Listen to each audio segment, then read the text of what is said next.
it hasn't just been a month, but it's been a couple of months that the system has not been able to self-resolve. You can imagine the impact that this is having on them. So we will be in conversation with SASA in the second hour of the show. I encourage you that if you have specific issues that you want to raise with SASA, get in touch with us. But start sending those WhatsApp questions and voice notes maybe around 9:45. That will assist a great deal. Unfortunately, if you start sending them now, they'll get lost in everything else that people are commenting on or talking about during the open line. So try to send them from 9:45, and then we know they're still at the top of the list when we get into that conversation. And then the second hour of the show, we're going to continue with our series, our Money Matters campaign. And today we're looking at insurance in the digital age, how exactly it is that insurance products are transitioning to meet the online demands of their consumers, and also then how it's either improving or frustrating the process of claiming when you do need to now access some of the benefits from your insurance products. So that's the conversation we'll have at 11 o'clock, and then we'll wrap things up with the G20 series with Lerato Tsebe. That's what you can expect on the show over the next 3 hours, and as always, I'm looking forward to being in your company. Now, one of the things that Lerato is going to talk about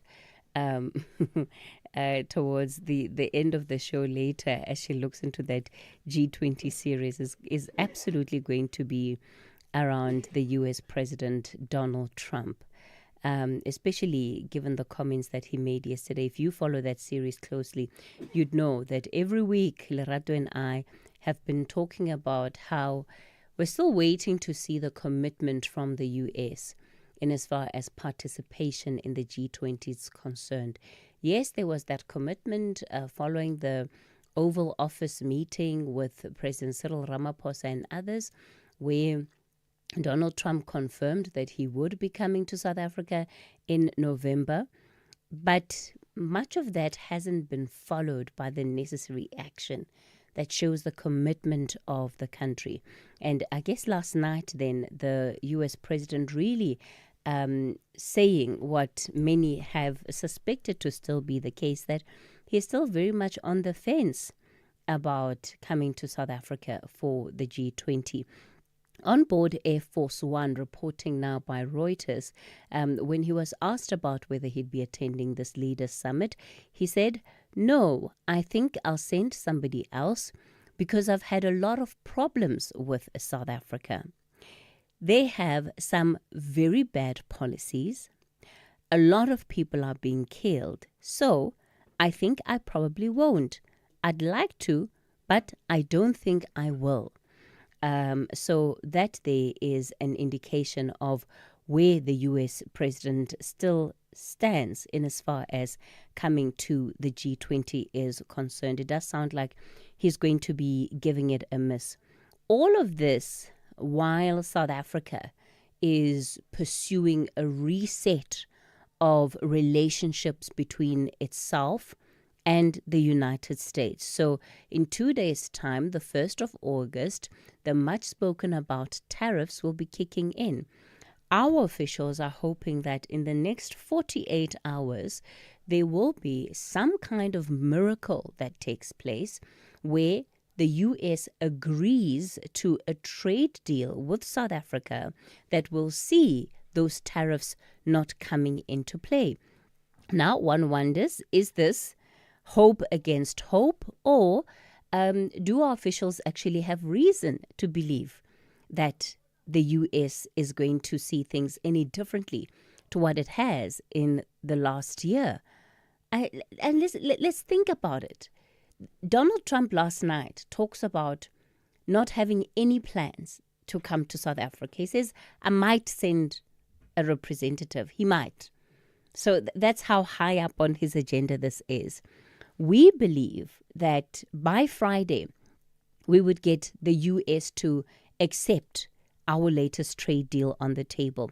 And a reporting from News 24 this morning saying that is a deal, the plan or the proposal that South Africa is waiting for feedback on includes a 60 billion rand commitment for private investment into the US. So part of how they have outlined the framework for this deal, it would include, again, this is reporting by News 24, importing 75,100 petajoules of liquefied natural gas for a 10-year period. And this is set to unlock 12 billion US dollars. That's 215 billion rand. It would also include simplifying US poultry exports in trade. So I don't know if this means that we're going to be opening up our market even more to US poultry. We won't talk about AGOA because you know that this is part of that dumping that, has been long an issue of contestation under AGOA, but we'll park that there for today. So that would be $91 million in trade. South Africa would then also be opening its market to U.S. blueberry exports. This will be subject to the necessary controls. Again, we've got blueberry producers in this country who export their goods to different parts of the world, including the U.S., but we'll have to see then how that would work so as to not harm the local industries that we have. You then also have South African firms that have committed to investing 3.3 billion rand into U.S. industries, including mining and metals recycling. And there are, of course, other sectors that have been identified for investment, including pharmaceuticals and agri-machinery. So that is a part of what News 24 is reporting has gone into this framework deal proposal. But overall, it's a 60 billion rand investment from South Africa, or commitment for private investment from South Africa into the U.S. And this morning, I just want to know, clearly there's been a great deal of effort by our policymakers to try and mend relations with the U.S. We've done this, we've done that. At this point, is it time to cut our losses and to move on and to make peace with the fact that we tried what we could, but the U.S. is not willing to budge? If the U.S. president is still talking about people being killed in this country, can we really say that we've seen progress to the work that has been done, including since that Oval Office meeting? Have things moved at all in as far as that relationship is concerned?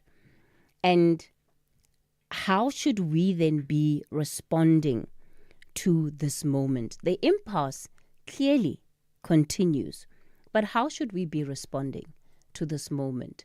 Are we still on the right track in as far as our approach is concerned? Or is it time to read the writing that's on the wall, pack up our bags, and leave the U.S. to be? I'll take your calls on 086 000 2032. That's the number to dial. On the WhatsApp voice note line 0614 104 107. Hear the rhythm, feel the heat at the Imbaula Music Festival, where music, culture and community come alive. Tune in to Seasons with KG Mwekezi and the soundtrack of your life with Ernest Pillay, coming to you live from the Pretoria Botanical Gardens from 10 a.m. on the 2nd of August 2025. Come and vibe to Sunel musician Calvin Momo, Amanda Black, Zingumalo, Trompis and many more. More than music, share stories, spark change, and unite against gender-based violence. Grab your tickets at imbaula.co.za.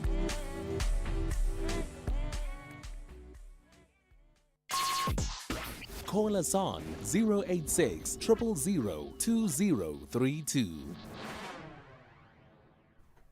All right, let's get straight into the open line then. Bonakele, you're in Cape Town. Good morning. Good morning, Bonakele. Very good morning. Can you hear me? Yes, I can. I'm saying I appreciate what I've requested Lebo to do. Start calling me first because I'm driving. So I need to be somewhere very quickly. By the way, I want to comment about this Donald Trump guy. Tell me something. If someone doesn't hate you and is saying all these bad things about you, do you really think we need to work with this Donald Trump? Do we have to really kneel down on him or do something with other countries? If you're going to lose from America, he's going to lose something from us as well in South Africa. For instance, I'm talking about me personally. If someone doesn't hate you, he hates you, doesn't like you, he will say a lot of bad things about you. Do you think I must make peace with that person? Absolutely not. Especially if you're not going to get anything from him or benefit, so to speak. I'm referring to this Donald Trump guy. There are other countries South Africa can work with. You understand what I'm trying to say? Do you I think... fully understand he's a big... say it again, yeah? Go ahead, Bonakele. No, you go ahead. Yeah, no, I was just saying, I just wanted to say that. I see no point of this Donald Trump. We need to kneel down and say, oh, please, Donald Trump, America this and America that. You understand? That's why he will behave in the manner that he's behaving today. You understand? There are other countries, South Africans, that can talk to. You understand what I'm saying? Yeah. I'm referring, absolutely. There's no such thing. So you believe that we've done enough groveling, as it were? Absolutely. Absolutely, my dear. Okay. All right, Bonakele. Have a nice one. God bless you. Thank you. Bye-bye. Let's leave it there with him. Dean, you're in Mbombela. Good morning to you. Morning, Cathy. Cathy, yes, sir. Look, man, black man, you are on your own. There is no country that will ever love South Africa more than the Americans and the English have done. Let's get that out of the way. There's no country, let me repeat again, there's no country that will do more than those. Americans are the devils. They hate us with a passion. And there's no country that will love us. So us, we need to make a firm decision. Whether we want to, China will never help us. Russia will never help us. This thing of them being friends to us, it will be only for the oligarchs and their families and friends that will benefit. But me and you, the everyday man, will never see any benefit of being friends with Russia or China or India. That will never happen. I rest my case. All right, Dean, we'll leave it there. Decide if you're a friend or enemy of the U.S. is also part of what Dean wanted to say. Ngonde, you're in Cape Town. Good morning. Ngonde? Yes, I know you well, Cathy. Yes. Can you hear me? Loud and clear. Yes, Cathy, I'll start by saying arrogance is a precursor to ignorance. All right? All right. Now, Donald John Trump, who's a narcissist, a racist of note, he likes the center of attention. His temperament is sanguine, I don't think we need to pay any much attention to that man. There's something he's hiding. Remember, he's been implicated in Epstein, that guy, is linked there. He's got more than 100 cases still waiting for him. As soon as he's out of presidency, he might go to prison. So there's something that man is hiding. Anyway, I wanted to talk about something else.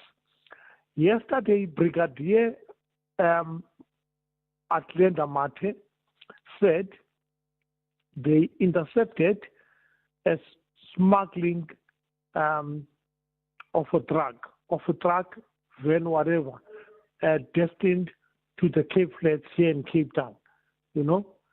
That would be Khayelitsha, Mitchell's Plain, Guguletu, Lavender Hill, and blah, blah, blah, blah, blah.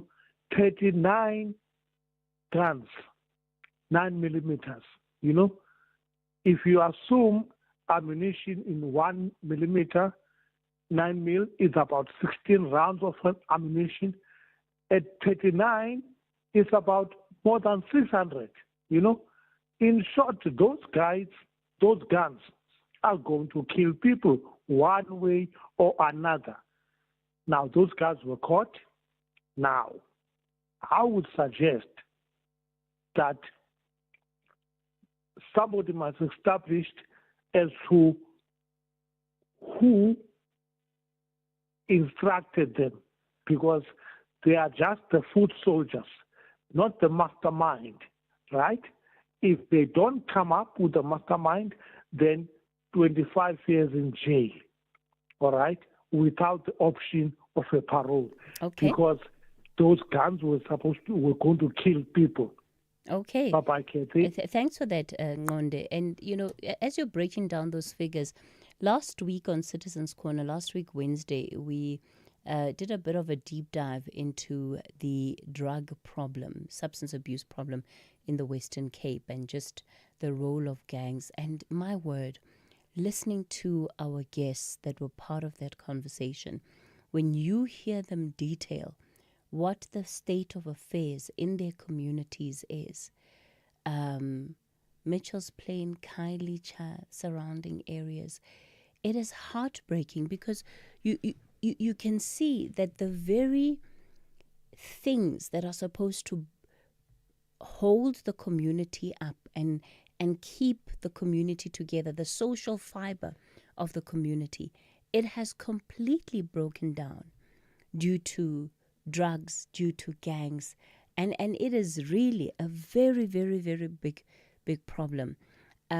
So yes, Ngonde, maybe the answer could be to handing down harsher sentences for those individuals who are found using, not only trying to get drugs into the community or illegal ammunitions into the community, but whenever we see a drug bust, we have to think about the demand. Where were those drugs going to end up? Who are the people that are using those drugs? And when we find the answer, we realize why our country is as broken as it is. Some of it might be leaving our borders, yes, but the rest of it is staying here. And that's what's killing us as a society. And you just, if you can, please go and download that podcast, because it will really open your eyes to the way in which what is abnormal has become normalized, has become a way of life, and the infestation of drugs eating away at young people in some of these communities. It's just heartbreaking. All right, it's 9:30. We'll take the latest news headlines. I'll, of course, still take your calls on 086 000 2032, on the WhatsApp voice note line 0614 104 107. Good morning, I'm Anne Musa. In the headlines, the DA in Gauteng has raised the alarm over a sharp rise in hospital-acquired infections across Gauteng's public hospitals. DA Health Shadow MEC Jack Bloom says over 7,700 patients contracted infections during a hospital stay last year, including many antibiotic-resistant and life-threatening infections. The National E-Hailing Federation has warned that e-hailing drivers are preparing for a national strike. The Federation is demanding an immediate restructuring of the pricing index, an end to unjust driver deactivations, and the immediate suspension of vehicle phase-out policies. And International Relations Minister Ronald Lamola says engagements with the United States continue as a tariff deadline that could see 30% duties on most South African exports goes into effect on Friday. I'll have details on these and other stories at 10. SAFM 104 to 107 nationwide. If you think you cannot afford a lawyer, think again. Clientele Legal has made professional legal services affordable for you. Whether it's a civil, criminal, or labor-related matter, we have a nationwide panel of attorneys standing by to assist you. SMS SAFM to 32195. That's SAFM to 32195 and we'll call you back. Clientele General is a licensed non-life insurer and an authorized FSP. Standard rates and terms and conditions apply.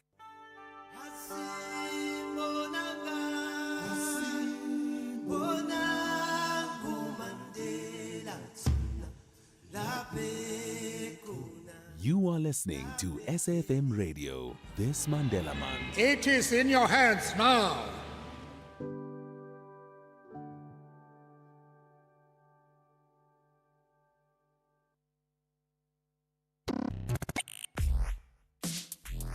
Let's have the conversation. WhatsApp voice notes on 0614 104 107. Good morning, Cathy. Grant here. What I think about this whole US South Africa trading tariffs, we must just try and suck up our pride and go with Donald. Because at the end of the day, we will feel it as the poor. We will feel it. We can say now minerals and whatever, trade with other people, other countries, but we will feel it. Thank you. Hello, Cathy, SAFM listeners. Ule here in Velkom. Sis Cathy, this mess that we find ourselves in, this whole dilemma, it is caused by the DA and the AfriForum, because they've been sneaking around, going there to America, there, bad-mouthing us and doing all those kind of things now. We are in this mess because of white people. We are in a crisis in South Africa here, I still maintain, because of white people. If they stop meddling in our foreign affairs and foreign policies and deal with things here on our soil, we will never find ourselves in such a mess like this. So the US can take a hike, man. We have a lot of minerals. We have other alternatives. Thank you very much. Cathy, if AfriForum managed to convince Trump that there's a white genocide in South Africa, and Trump believes that, it is now high time to AfriForum to convince Trump that this 30% tariffs is too high for South Africans. It is now their time to show them, not to show only the bad things when it comes to South Africa. Skosana here. Money, Cathy and the listeners. Yeah. Cathy, when are you buying your house, man? 30 million, 29 million, 40 million. South Africa. Oh my God. Yo. How does one pay a bond for these houses, Cathy? 200,000, 300,000, 400. How much is this guy earning? Oh, Menier Paul Mashadi is a millionaire. Not only a millionaire, a multi-millionaire. When I saw that story yesterday morning, in News 24 before coming on air, I must say the one thing I thought about is just, it must be nice, eh? Like, just 28.1 million rand, just like that. And, the house at Waterfall, I mean, it must be gate 6. There's no other gate that is going through every day, because I understand it's a more permanent residence now. But you just think about, where do people get this kind of money from? Can they share with the rest of us? Can we have open public sharing sessions, on how to make money, how to create an enormous amount of wealth? At this point, they just need to start sharing their tips so that we can test the formula and see if it works. That's, of course, if we're to believe that these are monies that have been received via the right channels, right? And not necessarily due to any other shady dealings. And I'm saying that because one of some of the funds that were used to purchase the house. I think it's particularly the one in Waterfall that is currently under investigation by the Hawks after the DA laid a complaint. You'd remember part of that work done last year already, about how monies were used from Gauteng coffers, effectively different departments that flowed into companies that belonged to either relatives or friends of Paul Mashatile, that ultimately went then into the funding and financing of that property. But nonetheless, it really is just incredulous stuff that you can, stuff out of the movies, man. It really, really is out of the movies. But that said, those are really stunning properties. You just have to think, how is it all possible? How is it all possible? I saw the former MP Phumzile van Dam yesterday posted on X saying that when she was an MP, she used to look at people and look at the lives that they were living and think, how are you able to live this life when we were on the same salary? We earn the same amount of money. How are you able to do this? Meanwhile, I couldn't do half of what you're doing. I guess that's just part of the conversation of the day, really, but an emphasis on the fact that we need those lifestyle orders. The president has said that they are there, but he won't make them public. We need them to be publicized. Tula, you're on the road. Good morning. Ngiyaphila, Tula? Hi, nami ngiphilile. Look, I need to comment on Donald Trump, or America in general. Yabo, you can never have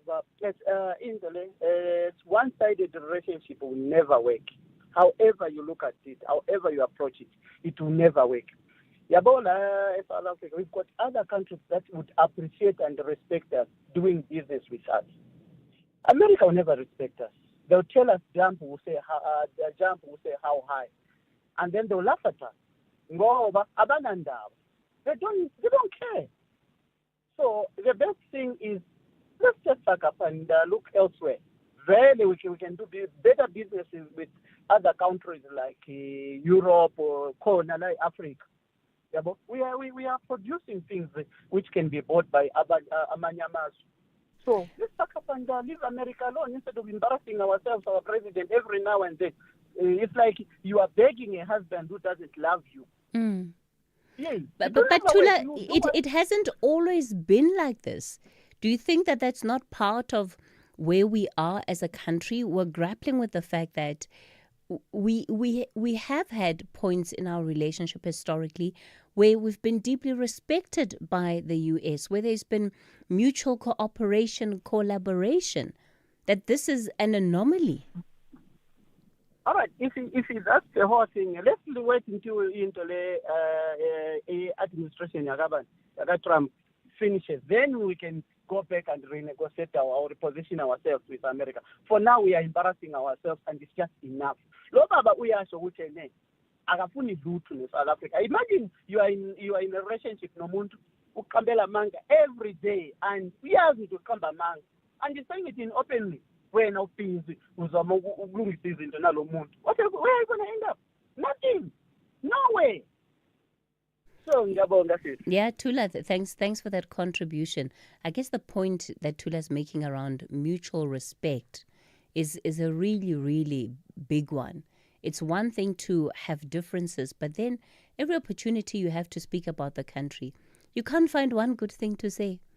It's bad things, and when it's not just bad, it's lies. You're outright just lying about the country. So it's an important point, Tula. Let me go to La Lucia. Bethany, good morning. Hi. Cathy, we're calling for a secret ballot against President Cyril Ramaphosa.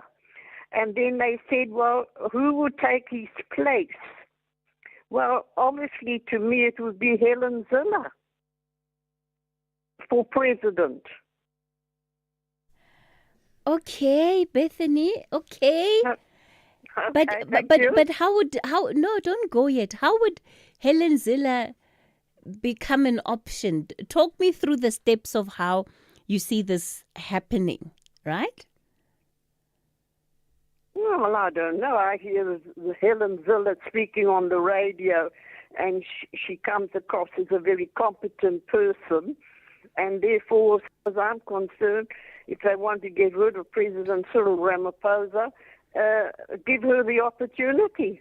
Why do you think she'd make a good president? Why do I? Think she'd make a good president? Well, just having heard her speaking on the radio over various items, I have just found her to be very competent. That's the way I feel. John Steenhuisen is the one that's in cabinet. He's the one that is in parliament. Why don't you consider him? Is he not? Why do I? Is he not presidential material?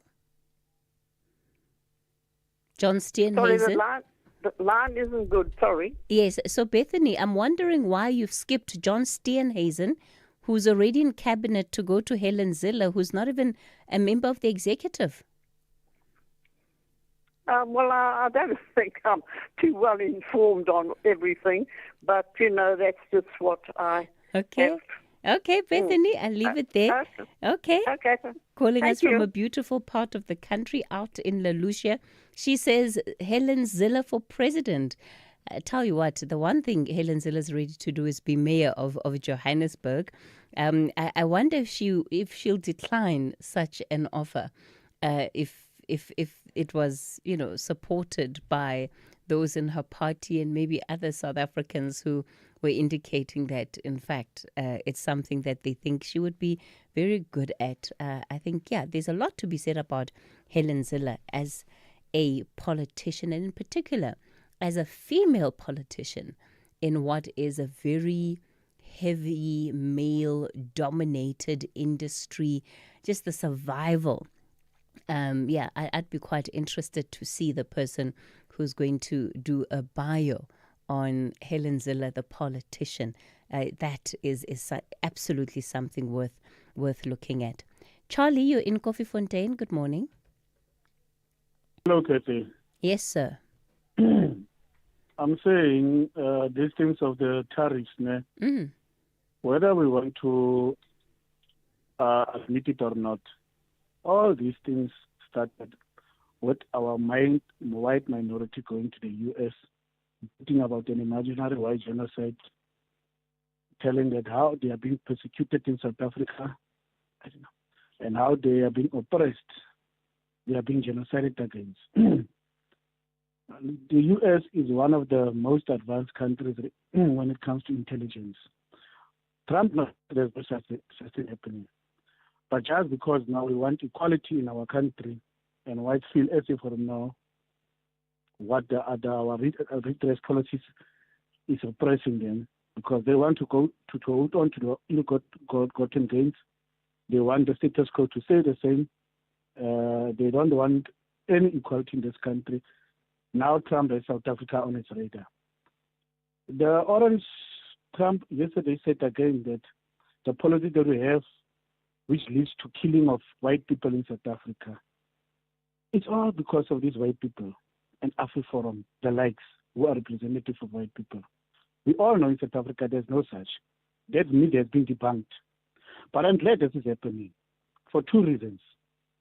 If they thought, no, this is going to hurt the ANC, thinking that they are not part of South Africa, this is also going to hurt them because they're living here. Secondly, and most importantly, it's time South Africa shifts away from the U.S. We cannot be doing businesses with people who want to tell us with who we should align and who not. The U.S. is a bully. And as such, we cannot stand up to these people because we have put too much of our eggs in one basket regarding the U.S. Remember, white South Africans see themselves as an extension of white Americans and white Europeans because they are one of the same. They are of European descent. Their cultures, everything of them is the same. So to them, they are Europeans in South Africa. But now the problem is they are in a country which is majority black. So they want to come and take those things of the U.S. and the policies and whatever cultural difference that we have between them and us and implement them here. Yeah, South look, Africa I don't think that all, white South Africans have that view of themselves or even of South Africa. And that much was made clear, Charlie, with part of the reaction to what we saw at the Oval Office. But I can accept what you're saying in as far as the damage that has been done by the lobbying by particular groups, including your AfriForum, and also some of the lobbying that was done by the Democratic Alliance. We still need full transparency, by the way, from the DA about its engagements in the U.S. At least AfriForum has put its cards on the table. They've been very honest about what it is that they were doing in the U.S. and what message they were giving about this country. The DA, however, I think has not been fully honest and has not been fully transparent, rather, about what has gone into some of those dealings and what it is that they were discussing in those meetings, the role of South Africa, and what exactly they believe a resetting of relations would need to look like. So on that one, I think that we still need more information. By the way, we did reach out to Emma Powell following that call we received from Thabo. I think it was Thabo yesterday. He was our first caller. And she hasn't been able to confirm when she'll be able to join us for a conversation, but it is something that we'll continue to pursue. All right, let me take a quick break. I'm back with more of your calls. With the ever-changing financial landscape, it can be difficult to make sense of all the moves at times. Join me, Jimmy Moyaha, on the SAFM Market Update with MoneyWeb, Mondays to Thursdays, 6 to 7 p.m, as we break down the key market trends, top financial stories, and smart investment insights, all in one place. It's everything you need to stay financially informed and ahead of the curve.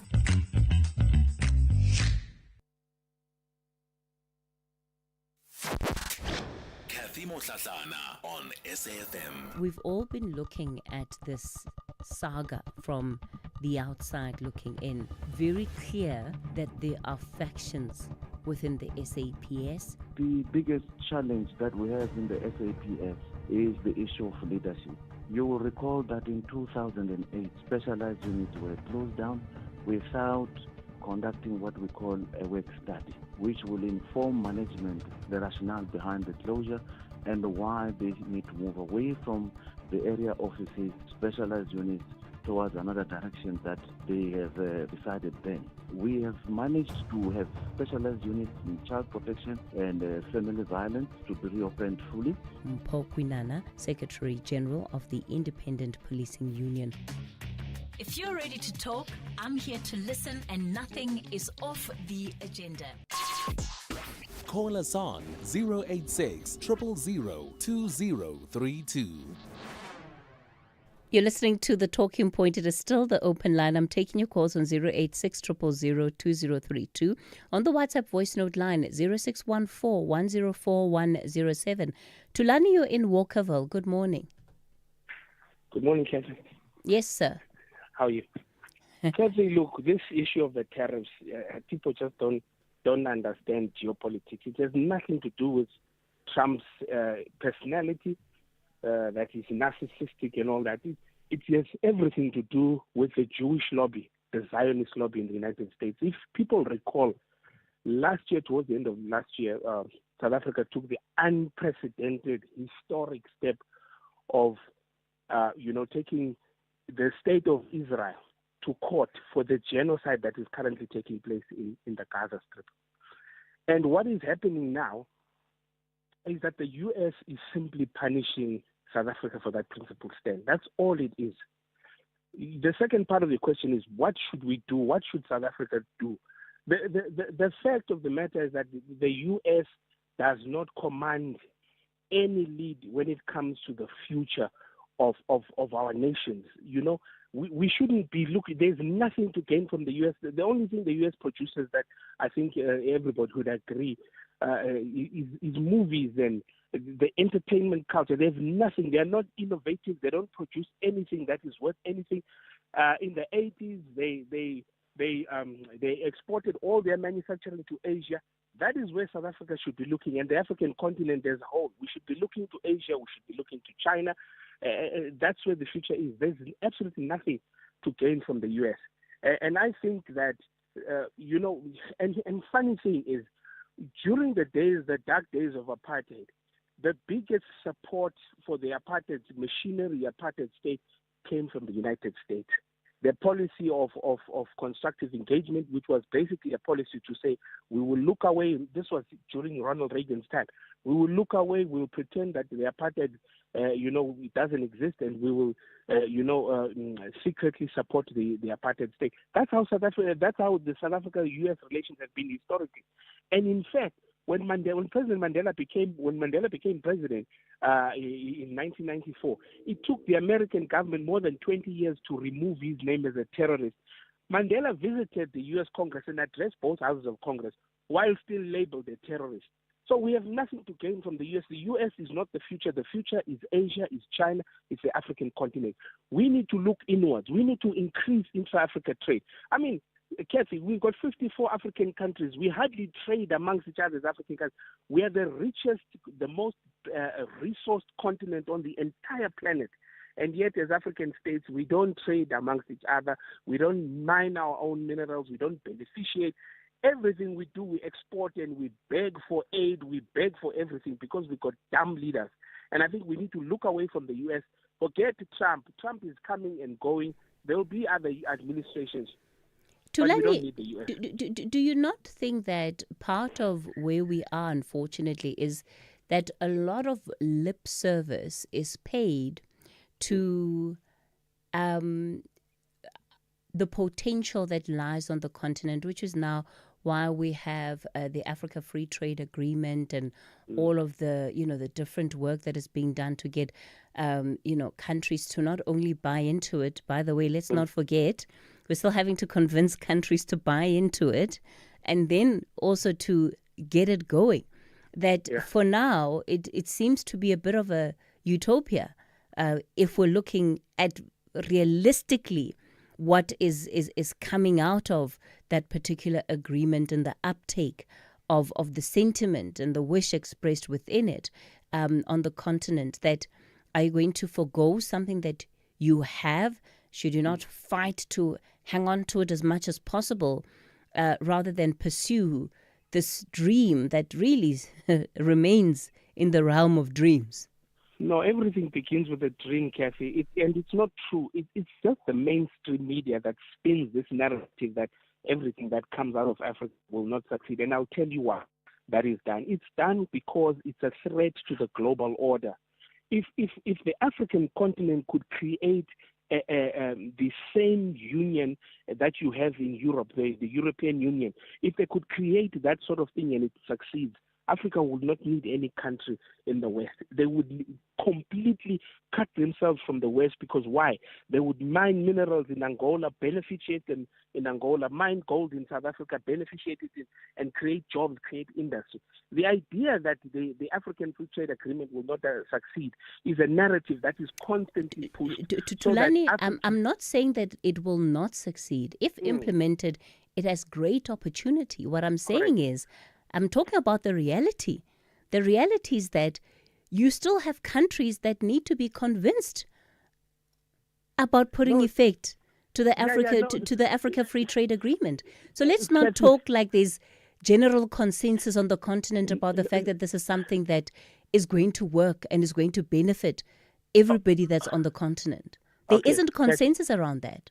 No, there is broad consensus. The only issue, Cathy, as I'm saying, and I repeat, the last country to ratify the African Free Trade Agreement was Rwanda, and one or two other countries. And the reason is because any change presents a threat to the status quo. When people hear that there's going to be a movement of goods and a free movement of goods and services, they look at their pockets, they look at their bellies, and of course they act according to that. But here's the issue, Cathy. We need to stop these narratives that as anything that comes out of Africa is useless. Africa will not succeed, it's corrupt. African leaders are corrupted by the very same West. You look at what's happening in Francophone Africa, the 14 Western countries. countries that are printing their West African countries that print their foreign currency in France and still depend on France for all these things. And these are the post-colonial structures that need to be dismantled. And nobody's going to dismantle it for us, except Africans, for themselves. And I think what we need to do is to look away from the U.S. We don't need the U.S. We know that the Zionist lobby controls American politics and that South Africa is being punished, not because of those grave things that were shown in Trump's White House when Cyril Ramaphosa went there. And for some reason, he was not even able to speak out and tell this guy that he's an idiot. I mean, we need to look towards Asia and Africa, and that's it. Let's leave it there. Thanks for the engagement. Ntantla Buthelezi, good morning. Good morning, Cathy. How are you? Good, sir. Go for it. Yes, there was a summit for liberation movement. I dispute that the ANC is a liberation movement or was a liberation movement. It never liberated me and South Africans. Who liberated South Africa then? South Africans liberated themselves from apartheid. But the ANC, when they liberated, the South Africans liberated themselves, then automatically the ANC was liberated. It came back from exile because of the pressure that South Africans were giving to the apartheid government of the time. So when the ANC was opted to be the leader of government, it then suppressed the South Africans. It came with corruption, it came with poverty, it never did anything that one would say, yes. So Ntantla, are you saying that as far as South Africa is concerned, you don't think that we have any party that can lay claim to being a liberation movement? That no party can take credit for that? No party. The ANC can claim and claim until the cows come back home. But it knows deep down in its heart, it's never liberated, but it corrupted South Africa rather than liberating South Africa. People are poor. They stay in shacks. It did not take care of the borders. It made it a point that poor South Africans become more poorer. That is your ANC. Their ANC, not my ANC. The ANC that we thought was going to do better was the ANC that never came to be. So the ANC never liberated anyone. It's not which ANC is the ANC that never came to be? The ANC that was led by Oliver Tambo, that never came to be the ANC to lead us. So the ANC is a corrupt organization or movement which never liberated a person in South Africa, even a single one. Paul Mashatile and all of them, they are corrupt to the core. Okay, Ntantla Buthelezi, president of the PRM, the ANC not a liberation movement. That one I'm going to let you argue with the history books, Ntantla. I'm going to spare myself this morning, and I'll let others who are scholars come and put their positions forward. It's 10 o'clock, time for the latest news.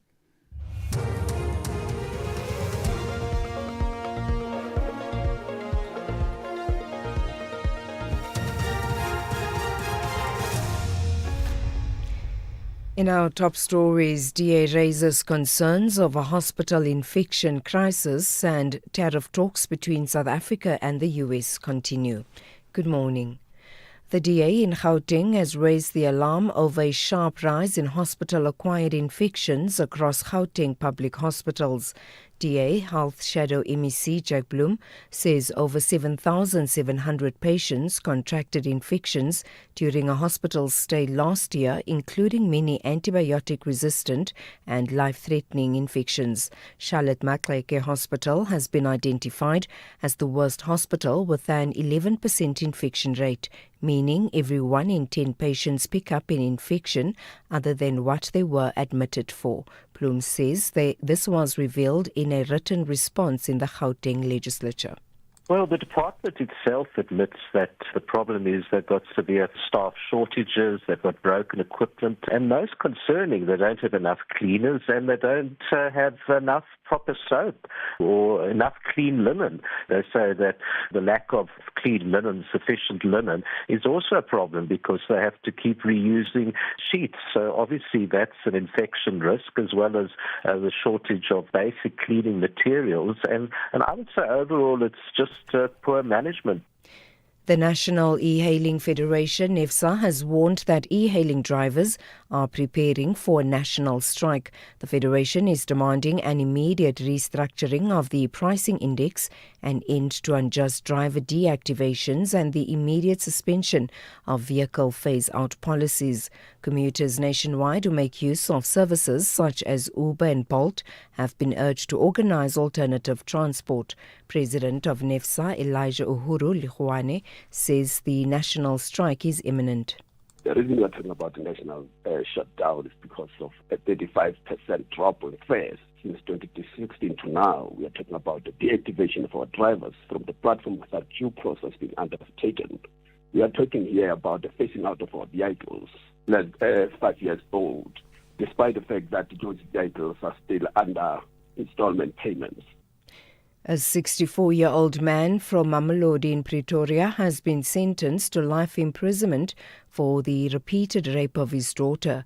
He raped the now 19-year-old when she was 9 years old. NPA spokesperson Lumka Mahanjana says they welcome the sentence by the Pretoria Magistrates Court. When the victim turned 16, she fell pregnant and the father gave her 1,500 rand to terminate the pregnancy. In court, he asked for leniency. However, the NPA argued for life imprisonment. The court agreed with the state and found no substantial and compelling circumstances to deviate from the prescribed minimum sentence. This sentence reaffirms the NPA's dedication to eradicating gender-based violence. Johannesburg Mayor Dada Morero says the city is ready to host the upcoming G20 summit that's scheduled to take place later this year. World leaders are expected to attend the first ever G20 summit in South Africa and the continent in November. The summit comes at a time where the city of Johannesburg has been battling infrastructural challenges that have had a negative impact on service delivery. Despite the challenges faced by the metro, Morero says the city is more than ready to host any top international event. We are confident. We have already hosted almost 4 meetings. The foreign ministers was in Nazareth. There were a bit of challenges that we have corrected. There was ministers of health, Melrose. There were ministers of finance. And I think the last one was the ministers of local government who were somewhere in Sandton. So we've already hosted about 4 G20 meetings. And of course the summit is the last one, which will be hosted in November. And finally, International Relations Minister Ronald Lamola says engagements with the United States continue as a tariff deadline that could see 30% duties on most South African exports goes into effect on Friday. Lamola was speaking on the sidelines of a United Nations conference on the two-state solution in New York yesterday. There has been some non-disclosure agreements that has been signed with our Department of Trade and Industry. So there is ongoing engagements that is happening, and we want to give that a chance, and hopefully an agreement can be reached. But we will continue to engage with the U.S. because, as we've already always said, they are a very important strategic trading partner for South Africa. So the negotiations are very important. They are key to our economy, foreign direct investment, but also at the trade relations level. It's an important discussion that we are hopeful that there will be some agreement reached at some point. Recapping the top story, the DA in Gauteng has raised the alarm over a sharp rise in hospital-acquired infections across Gauteng's public hospitals. For SAFM News, I am Anne Musa. If you think you cannot afford a lawyer, think again. Clientele Legal has made professional legal services affordable for you. Whether it's a civil, criminal, or labor-related matter, we have a nationwide panel of attorneys standing by to assist you. SMS SAFM to 32195. That's SAFM to 32195 and we'll call you back. Clientele General is a licensed non-life insurer and an authorized FSP. Standard rates and terms and conditions apply.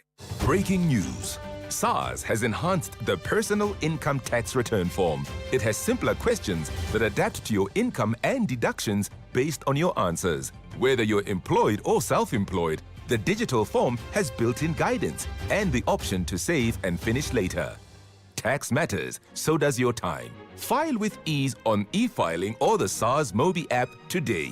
Go to sars.gov.za. SARS, at your service. Let me get this right, Ron. You're a plumber by day and Pretoria's smoothest wedding DJ by night. Yeah, it started out as a passion and now I've got bookings until December. And a smoke machine that needs its own seatbelt. And you sold your car to buy a van through We Buy Cars. Brew, it was music to my ears. Zero admin, no long queues. They pulled in, checked it out, and before I knew it, I had cash in the bank. Now that's a banger.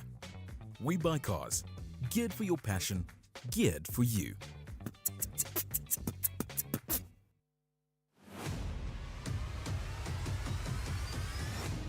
Cathy Mohlahlana is streaming live now on Facebook, YouTube, and X at SAFM Radio.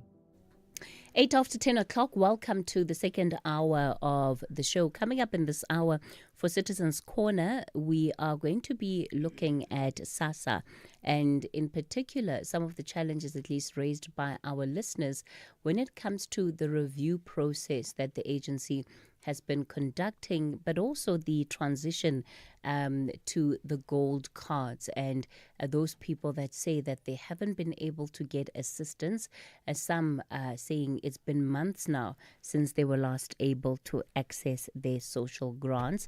General Manager for Operations and Management at SASA, Fani Setoga, is already in studio, so we'll be getting into that conversation shortly. Before we do, lots of different voice notes from you from the open line. We'll take a couple of those voice notes and then get into our 10 o'clock. Cathy, I'm a white South African. I don't see myself as an extension of anyone from Europe or anyone from America or any other country. I'm born here, bred here. I might be white, but I'm South African.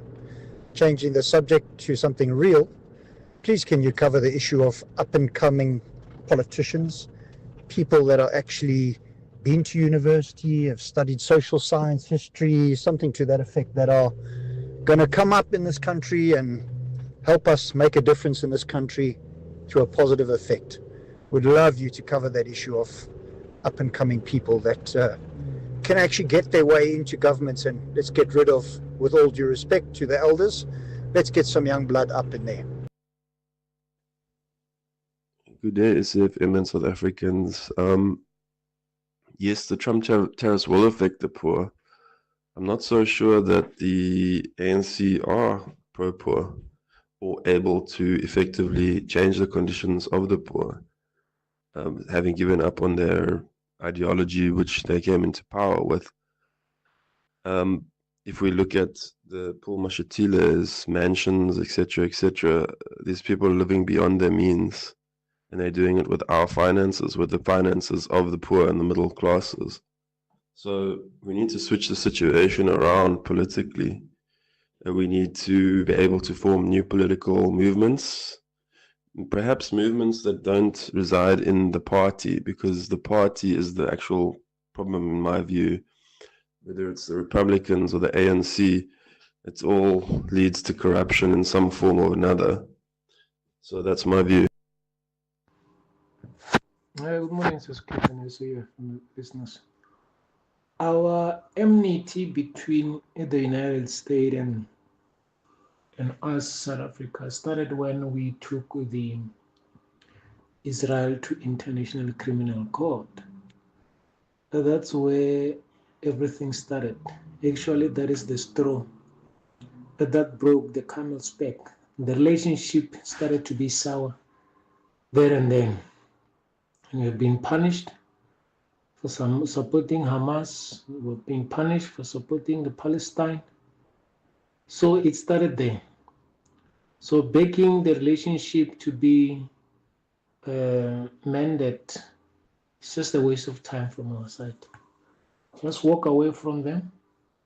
And what we need to do is to strengthen the BRICS relations and involve other countries.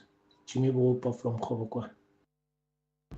Morning. I mean, that last caller saying that white people in South Africa, we see ourselves as an extension of white people from the West or from Europe. I mean, that is the biggest load of rubbish I've ever heard.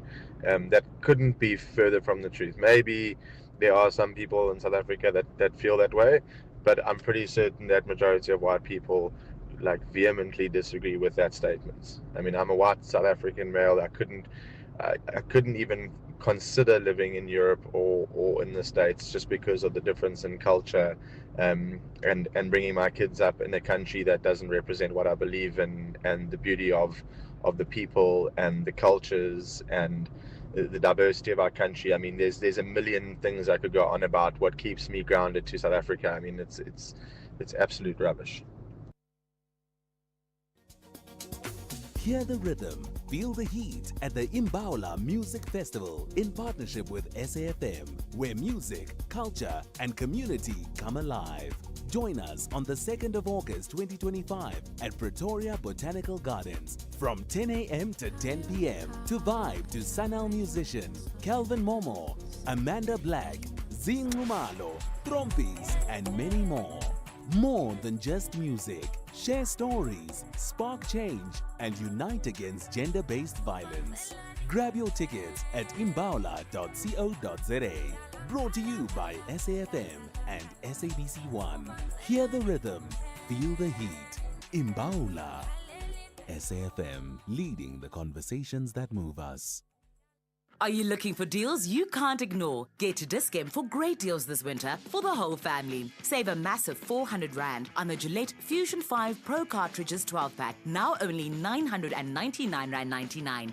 Get 20% off all Nutri-Men face care products and save 79 Rand 98 when you buy any 2 Sanex 500ml shower gels for just 100 Rand. Hurry, winter price cuts end 17 August. Only at Dis-Chem. Better health starts here. Conversations that you connect with and react to. SAFM. Well, the South African Social Security Agency is conducting a review and has been conducting a review of social grant beneficiaries. This is to ensure that only eligible individuals receive support. You remember reports around how some of the system had been infiltrated by recipients who really were not supposed to be receiving these grants. The review process has, however, raised concerns. This is with some beneficiaries who have been reporting delays and suspensions when it comes to receiving their grants. SASA has emphasized that this is a crucial step in preventing fraud and ensuring the integrity of the social assistance system.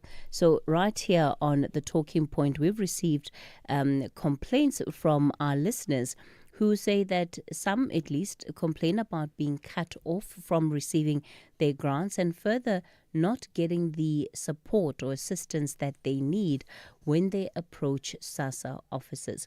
We're going to be taking your calls on this issue later on in the show. You can start preparing to call in on 086 000 2032. That's 086 000 2032, and on the WhatsApp voice note line 0614 104 107. Well, joining me in studio this morning is Fani Sithora, who is the General Manager, Operations Management at SASA. Fani, good morning to you. Thank you so much for making the effort to actually come to our studios for this conversation. Good morning, Cathy, and your listeners. It's nice meeting you again. Thanks a lot. I think if we can maybe just start with reflections overall on the review process. Where is SASA with that right now?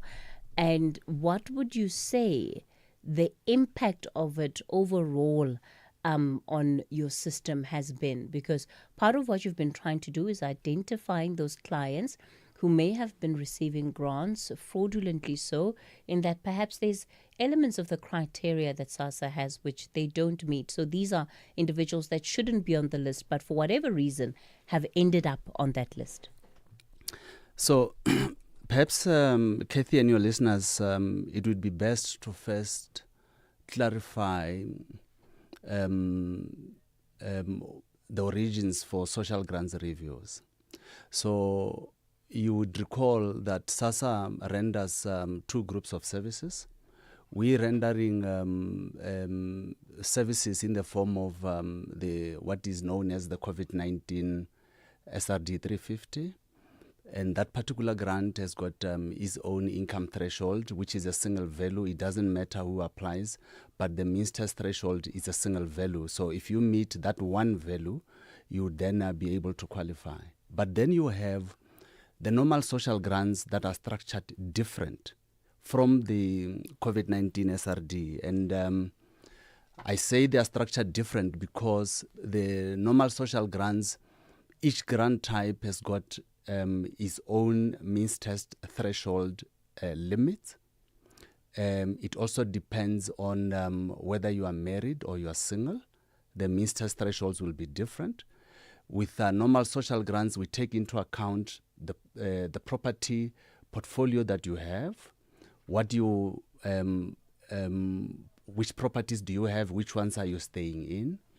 But in a nutshell, social grants reviews emanate from the regulations. The regulations requires us to subject clients to reviews now and again. Yes, at this point of time, SASA, the finger could be pointing at SASA that you are subjecting people to undue hardship, but it starts at the time that we approve your grant. That outcome letter that we give these clients, it actually has a condition. It's got a one line there, and one of the statement is actually says, should it happen that from today, any of your personal details, including your income, changes, and when we say any, whether you change a cell phone, whether you change your surname, whether you get divorced, whether you get married, all those modalities, including relocation. If you decide to relocate from point A to point B, so the letter says, if any of your personal circumstances changes, you, as the approved social grants recipient, you need to voluntarily go to SASA to be able to disclose changes in your personal circumstances. So generally, it doesn't happen. So because it doesn't happen, the regulations makes provision for SASA to be able to trigger it. If you did not come forward to come tell us that, no, I now have, I no longer have income, or I have income, etc., etc. So the regulations gives us that option to ask these people to come forward and come tell us if anything has changed regarding themselves. So it is for that purpose that reviews are actually conducted. It is for that purpose that we are finding ourselves here. Cathy, I need to confirm that out there is good people who are eligible to receive social grants and to continue to receive social grants. But there's also people out there that are not truthful. For a lack of better word, that I would say they're not good, because scenarios happens which they are not coming forward to disclose some of those circumstances. And for that purpose, we are forced to go through this journey to try and ensure that we are still paying the right people, and the wrong people are not into the system. You must remember the money that government uses to pay social grants. For those that may have forgotten, Treasury dips into the same kitty. It is the same bucket that is utilized to fix the roads, to install water infrastructure, to build schools, to build RDPs. It is the same kitty.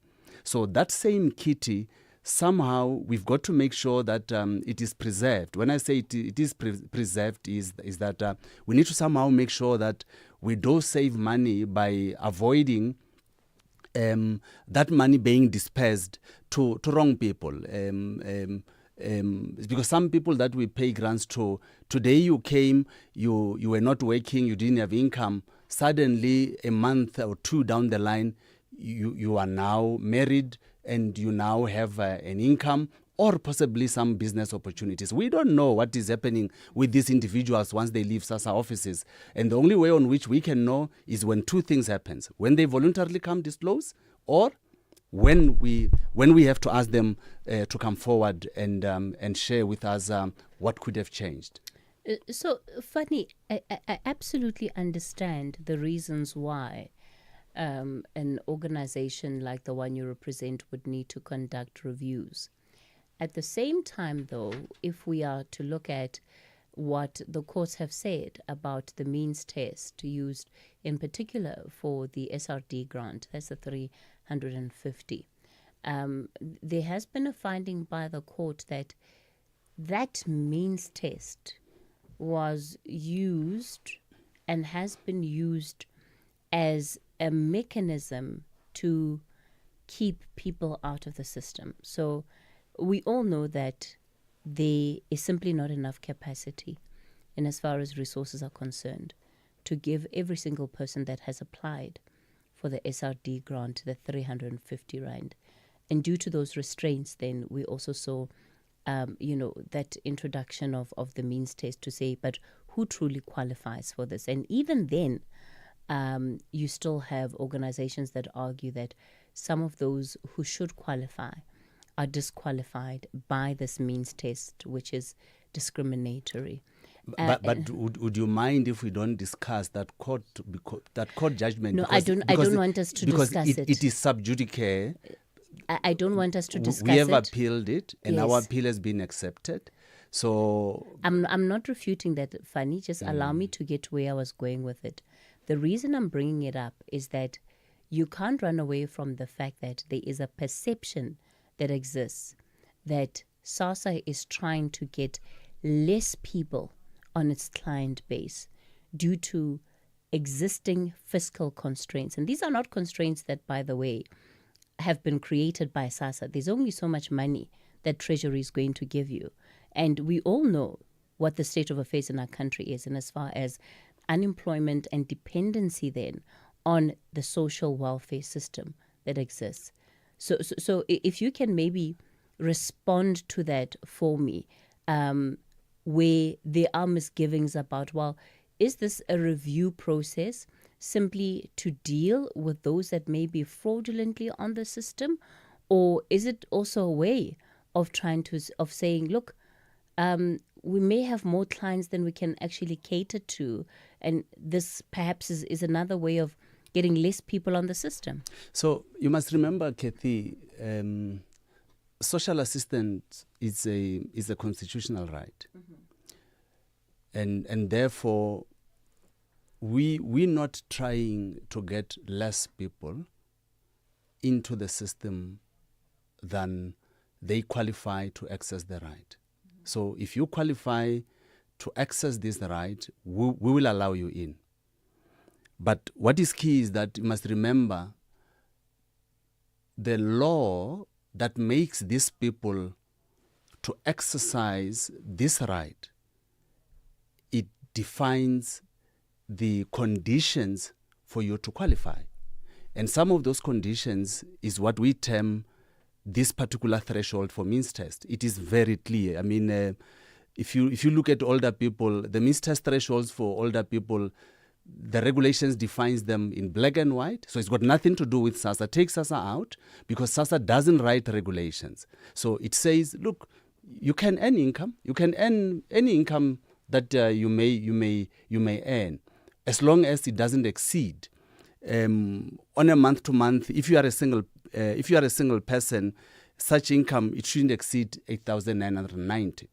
So it means our obligation as the agency is to ensure that those that we allow to get in, if you are an older person, you don't get into the system if you have income that is in excess of what has been defined. That's basically our job. It's not to get lesser people in. It's to ensure that people that are not supposed to be in are not allowed in. Those that are in are the ones that are supposed to be in.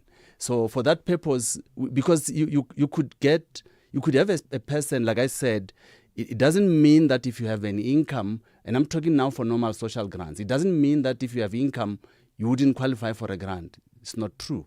You could qualify, but only to find that you qualify for a pro rata, as an example. But it is our responsibility to ensure that those that are accessing social grants are the right cohort. Where are you with this review process? So when it comes to the full database that you have as SASA, how many recipients or clients have you been able to get through the review? And maybe if you can run us through some of those numbers. So it is a large number, Cathy. I need to be honest with you. I think I can confirm that for the groups that we have identified to have come forward between April and now in the month of July, we've had a fair number of them that has come forward that we have tested. Some of them qualifies. We have tested them. We were able to find that they qualify to continue to receive a grant, either in full, others partially. But we have a large cohort that we have come forward that we have terminated because we found them not to be qualifying to receive social grants. And for that purpose, the number that we have so far, 3,000 until now, we have managed that have come forward and we have tested. With the income which they've disclosed, we found that they are not qualifying. So because it's not a once-off exercise, people are still coming into SASA offices. We are aware that, or we assume that a large body of these people will come forward, and for them to be tested accordingly. Because you must also remember something, Cathy. It doesn't help for citizens or residents to take some of the stories on the ground that are not truthful and not come forward, and we later pick up that you had failed to disclose. Because where disclosure was not done in full, it doesn't mean you're going to run scot-free. This is the money that we are now going to be chasing you to try and recover from you. It could actually even start affecting your livelihood going forward. Because some of them, if it's younger people, I mean, imagine you are a young person, you are supposed to be working, now you owe us, you are running around, and we end up getting you arrested. Your career is actually doomed. I just want to clarify. So the review included how many clients?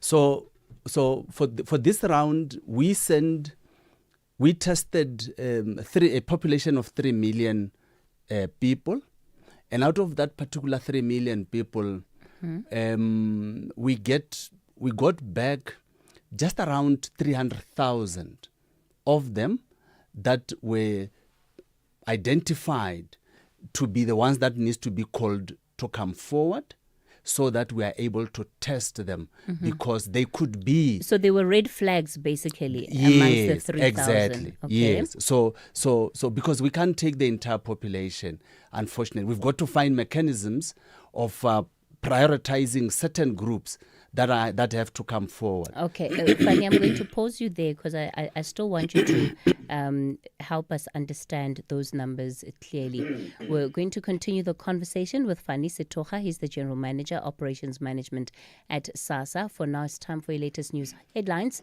It's 10:30. Thank you, Cathy. On the news headlines on SAFM, I am Ondalambana and a very good morning.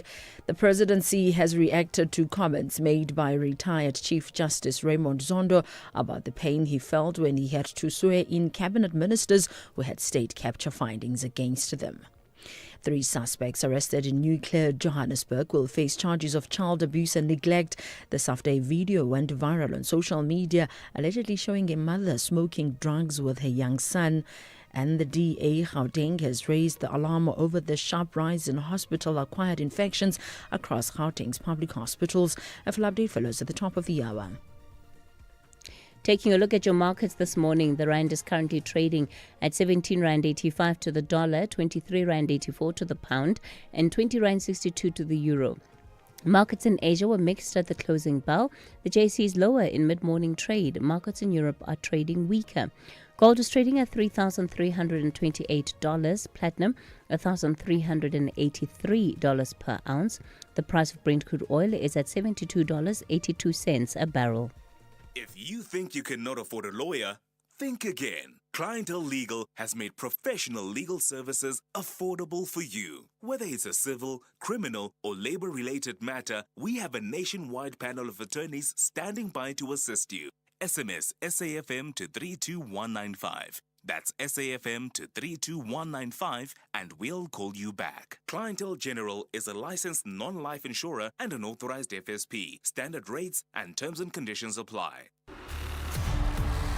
This July, journey beyond the horizon with Chasing the Sun. 5 mesmerizing episodes every Sunday at 7:30 on SABC2 from 13 July to 10 August. Feel the thrill of the adventure, the power of discovery, and stories that light up the skies. Missed an episode? No worries. Stream anytime, anywhere on SABC Plus. No subscription required. Chasing the Sun. Your Sunday nights just got brighter. Tune in to SABC2, Sundays at 7:30 or watch on SABC Plus on demand. For the love of the game.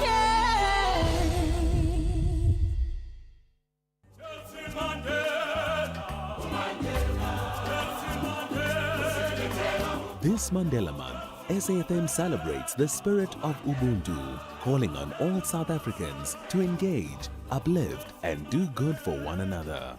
Let's share what we have, lend a helping hand, and honor Madiba's legacy through kindness and action.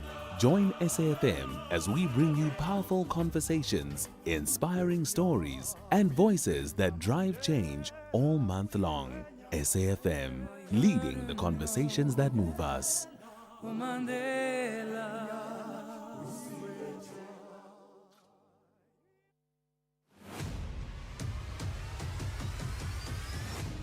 Cathy Mohlahlana is streaming live now on Facebook, YouTube, and X at SAFM Radio.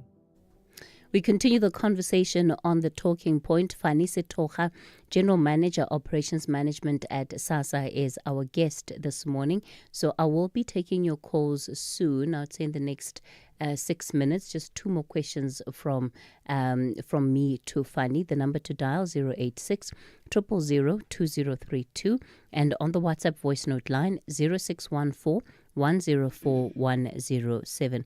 So, Fanny, just to get back again into those numbers, 3 million people under review, 300,000 had red flags. So you needed to interview them directly to verify some of their credentials. Of those 300,000, how many people have managed to pass? How many people have now been kicked out of the system, if that's what's happening? So I can confirm that 3,000 of them have been kicked out already, who did not qualify at all until now. And for that particular group, we have already seen just around 68,000 of them who have made it through the process that we went through with this particular people. Some of them have made it through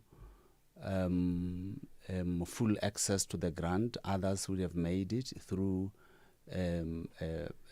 partial access to the grant, which is basically the purpose of the reviews would have been attained for them. Okay.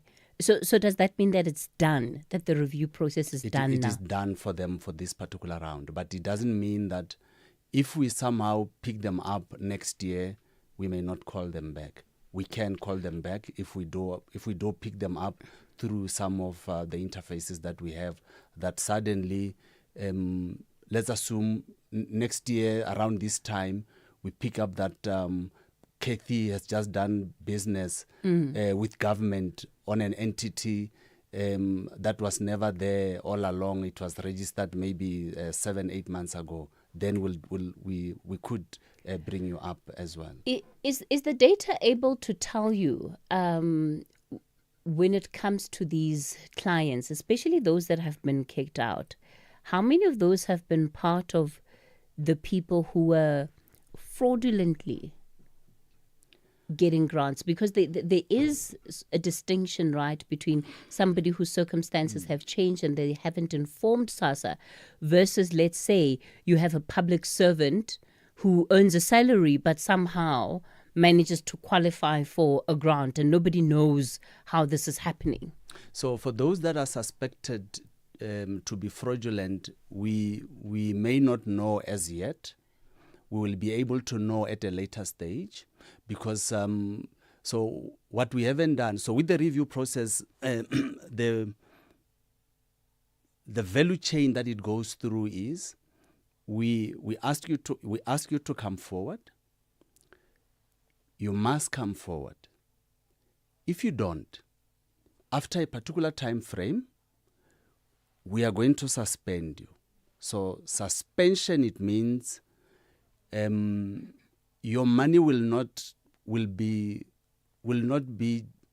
released for a particular period. It could be 2 months if we set it for 2. It could be 3 months if we set it for 3. For that 3 months, if you don't show up, we move you to the next stage, meaning lapsing. So if we lapse your grants, it means we have done what we call total cancellation, right?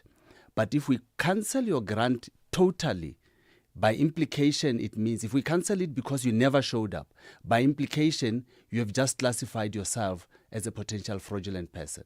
Because if you were real, you would have come on the initial call or you would have come during the suspension stage. Because if you show up during suspension stage, we actually pay you from the time that we had suspended your grant. But if you don't show up, we cancel you. And if you come months after we've cancelled you, we treat you like we never did business with you, but we could have handed you over for further investigation, now classified as a fraudster. Fanny, I'm curious to know, do you have kiosks where there are grant payments taking place, where people are able to update some of this information, provide this information?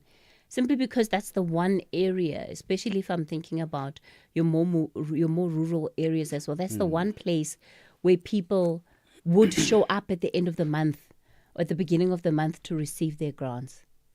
So SASA has, so we are a 3-tier wired organization, but we are a 4-tier wired organization. So the tier that you are talking about is the one that is public facing. So we are aligned similar to the government wiring, where you have a national office, a provincial office, a district, and a local office. So we have local offices in all local municipalities. So every local municipality that has been demarcated by the Municipal Demarcation Board, we have a fixed office there. But what makes SASA unique to any other entity in this country is that even though we have a presence in a local office in the form of a physical structure, we had then mushroomed ourselves. So that local office will do an assessment of the community it serves, look at the resources they have, and they will increase the number of offices subject to availability of resources. But secondly, in an instance where they cannot go create additional physical infrastructure, they will create what we term so they go identify communities which they can visit through outreach programs, where they get into a car, go to that particular spot that they would have identified, and service those clients maybe once a week or once a month. And those would be some of the clients that are possibly cannot go to that central place that has been established. So in a nutshell, the answer is yes. We do have footprint on the ground, but a far more vast footprint than you'd find in most of the government departments that exist or government agencies. I think that's great to know, but I guess my thinking is that you have what would be the mass of the recipients gathering at pay stations on the day that grants are issued. And perhaps it might also be useful that people who have issues on their account are then able to get clarity around the information, because you'll hear with our callers that are lining up, actually I need to take the callers now, that those are some of the issues that they experience, that when they go to your offices, they just don't get help and they need to keep coming back. And it's all about saying, how do we make access easier for people? Because these are not people who can afford to take 50 Rand every time to go to a SASA office. True. Because if they have to go more than 3 times, that's 150. It's a lot of It's money. a lot of money. Fair enough. For what it is that they're getting. Let me start with Anonymous in Johannesburg. Good morning, Anonymous. Good morning, Cathy. Fanny, I'm going to ask you, just hang on, Anonymous. Please put on your headphones. There we go. Yes, Anonymous. Cathy, good morning. My grant was cancelled. I wasn't informed. I've never changed my cell phone number. I've never changed my physical address. I got no notification. The only time that I found out that it was cancelled is when I went to the ATM. I've been to SASA offices twice. They just tell me your verification has been done. The first time, the second time verification has been done. I don't get any feedback. I don't know what's happening. Fanny? So I think I may not have a direct answer, provided I'm possibly looking at the profile of this person. What I may ask is if one of your colleagues on the side can take their personal details, then I can go through their profiles. But it is not possible that there cannot be feedback. Our system, the way our system has been designed. So if we approve your grant, it generates two types of letters. There is a letter that it keeps in the system. There is a letter that it coughs out, which is a letter that needs to be given to the client. So if a client comes and maybe they wouldn't have received any form of communication, the office can always reprint one of the letters that are stored into the system. But I would not know of the modalities regarding her specific scenario, which is something that can be dealt with on the side. And the fact that she didn't receive communication, just explain to us again, Anonymous. You say you went to the SASA office. What reasons were you given? I went to the office. They asked my documentation. I gave them my documentation. They said to me, first time they said to me, I changed from the gold card to a time bank account. The reason that I was given is that there was an error on the time bank account. That's why it kicked out. Then I changed. I opened up a Capitec account. They accepted it twice. They've accepted the Capitec account, and they said to me, it's been sorted. Verification is done. You'll get your money next month. Nothing happened. Okay. I'm familiar with this kind of story. So listening to her without looking at a record, so she would go into our office to also change a bank account. The account that she had provided, it would have not passed the bank account verification. And once again, just to make the public be aware, we don't own the bank account verification system. It does not belong to SASA. It belongs to the National Payment System, right? The National Payment System belongs to SAP. So all banks, we use the one system to verify whether your account and your personal details are in sync. So in this instance, the first time it failed that process, she was alerted, right? She went back, opened another account, of which that particular account, it passed the bank account verification system, hence she's saying it was accepted. But what I need to know, what I need to see is now going into a profile to see when did she come, etc. Whether these are possibly recent details, or whether it's things that happened some time back. Because it could be because if a grant is still active and the bank account was accepted, she should be able to get her money. But I don't know when she would have come through. Okay. And Anonymous, when did you go through? On last month, I went on the 3rd in fact, this month, the 3rd of July. The previous month, I went on the same day that SASA paid out. So it was the same day when I went to the ATM, there was no money. I went there the next day. This month, in July, I went on the 3rd of July.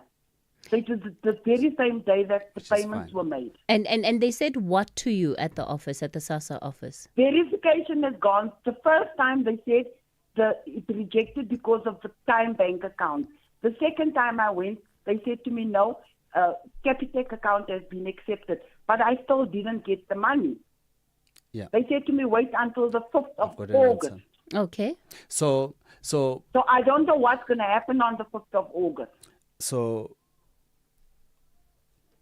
on the 3rd of July, when she went to SASA office, remember? Yes.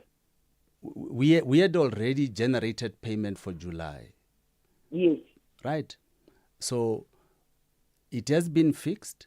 You will get your money the following month, which is August, because payment for August, we're going to be generating it.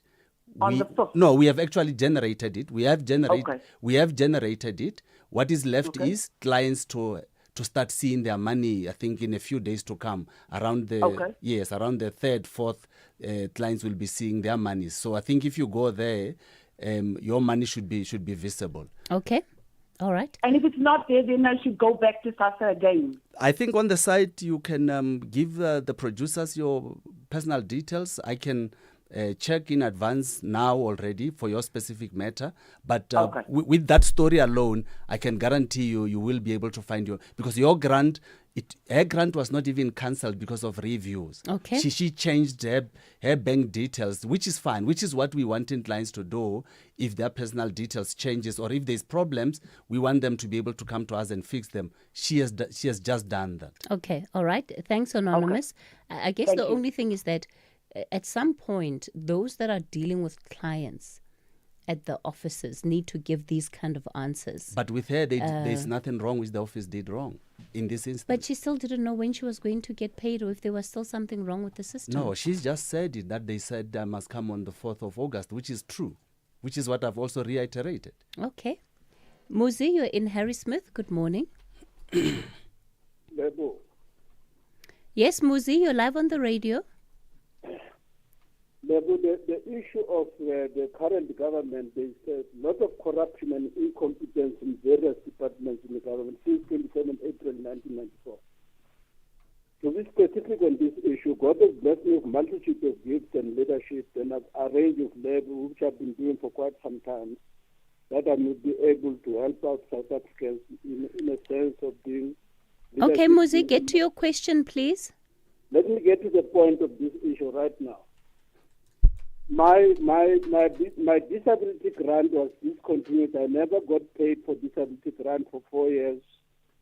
And I've been going in and out, and then we don't get any straight answers about it. Now the issue of SASA is confusing the client about the post office bank and what have you. You go to the post office bank, they turn you down, they don't offer you any services. While SASA on the other side on radio, they are advertising for the clients that they must go to Post Bank. You go to Post Bank, you don't get any help. That's point number 2. Now that they were doing this kind of review, the grants and what have you, I mean, some people in some other areas are traveling about 100 kilometers to a particular place in Kwakwa from Wharton and what have you. How much are those people paying in and out for a trip? They go there, they queue the whole day for about a couple months. They don't get services. Now, these people are doing decisions for the people on their luxurious boardrooms. They don't care what's happening on the ground. Okay, Muzi. Right now, I've got a problem. Right now, I've got a problem of, there's a problem that I've raised, KG. There are people in Lesotho and the surrounding countries that are getting grants in South Africa, old age grants, disability grants, and child grants, and what have you. I don't know, those people are not experiencing problems that we're experiencing as South Africans. Our money is being spread, I think now it's all over Africa. People are getting old age grants here. Okay. And what I once raised this issue with Reddy Tabe. I gave him everything 2015 and 2016. Okay, Muzi, let's give Fanny an opportunity to respond to what you're saying. Fanny?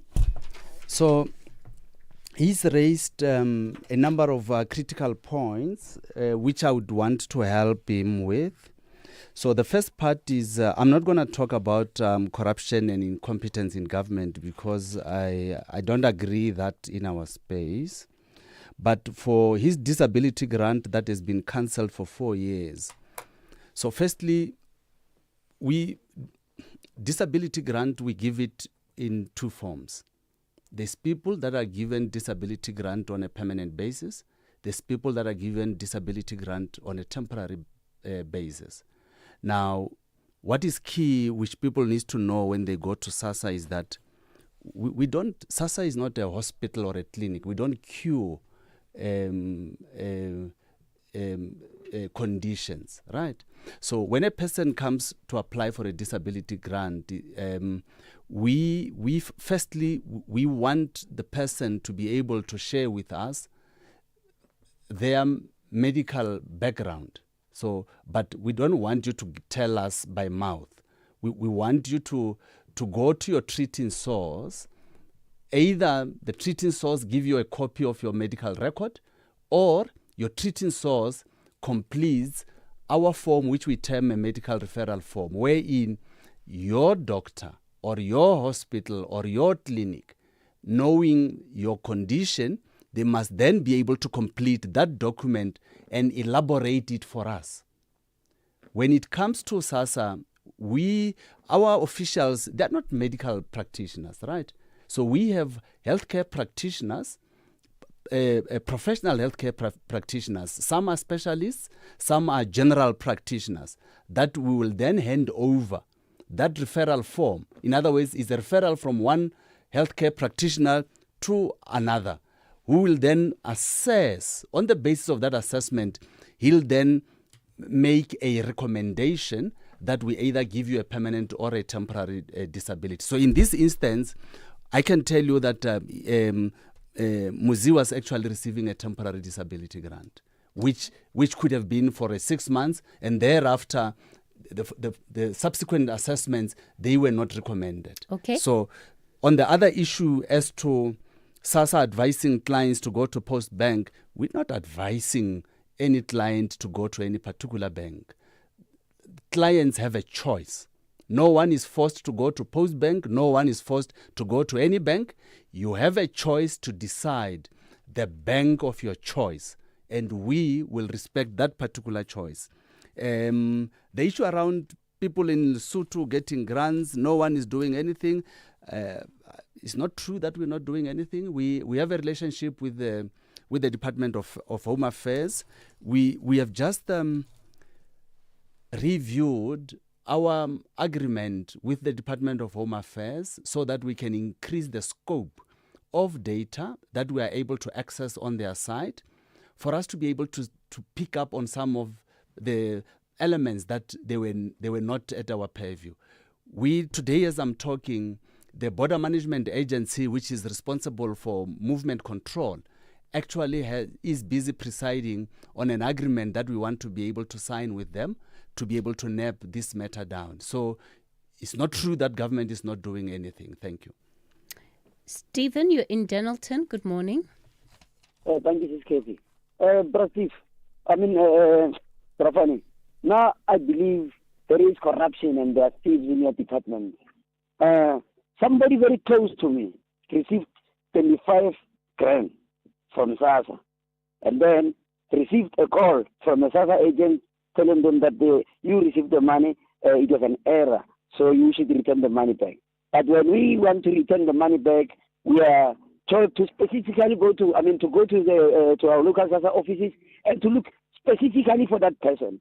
When we want an account, SASA account, where we can return the money to and where we can have proof that we return the money to SASA, we are told that no, I will send you an account, a bank account. Ask me something fishy there. Don't you think there's something wrong with that? Because we receive the money, but when we want to return it, we must return it specifically to someone's bank account. And as we speak, the person in question, the person close to me, the SASA disability grant was not received last month and was told that you will still not receive it this month. But when we want to return the money, we must look specifically for that person. Okay. What's the solution there? How can, because we do care about what the beneficiary thanks, as possible. Thanks, we want to Stephen. spend it, but how we just want the SASA to be continued. That's all we want. So Cathy, firstly, I want to say to Stephen, don't go and meet this individual person. Is actually gonna crook you up. So Cathy, such things, we don't take them light. You may have seen in television earlier in the year a group of SASA office being loaded into police vans. Today, as we talk, they are in prisons, and I'm talking a large body of SASA staff that were swiped off in a particular local office. But what I want to say to Stephen, there is a number that I want you to call, which is 0800 601011.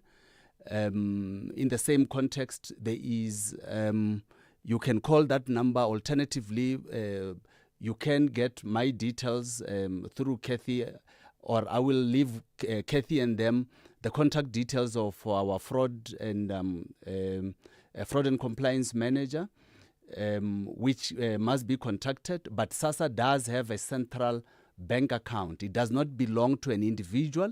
It's a SASA account that you can use to return the money. You deposit the money in there, you write your ID number.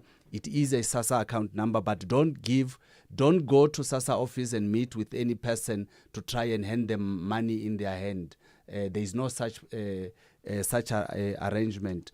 But I want to say we are quite harsh when coming to issues of fraud. So if there are fraud elements that are occurring, we want people to call our toll-free number and report such instances, specifically 0800 601011. Thank you. Okay. Elias, you're in Benoni. Good morning.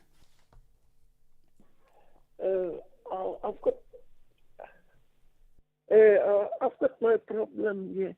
I want to ask about. I've been asked to come and review my particulars. Then I went there, and then I've got money that is sent to us via our children. My child is working, and then he is giving us some money on a monthly basis. And then we've got another account for the church. It's not mine, but it's for the church. And then I'm also there on the system.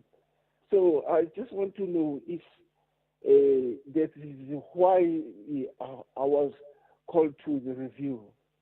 Is the account for the church? In whose name? Is it your name or the church's name? No, it's the church's name. Okay. Elias, I'm going to ask you to hang 10 alongside our other callers who are still on the line. We will continue just shortly, however, on the other side of the 11 o'clock news bulletin with this conversation, just to accommodate those callers that are already lined up. It's now 11 o'clock. Here's your latest news.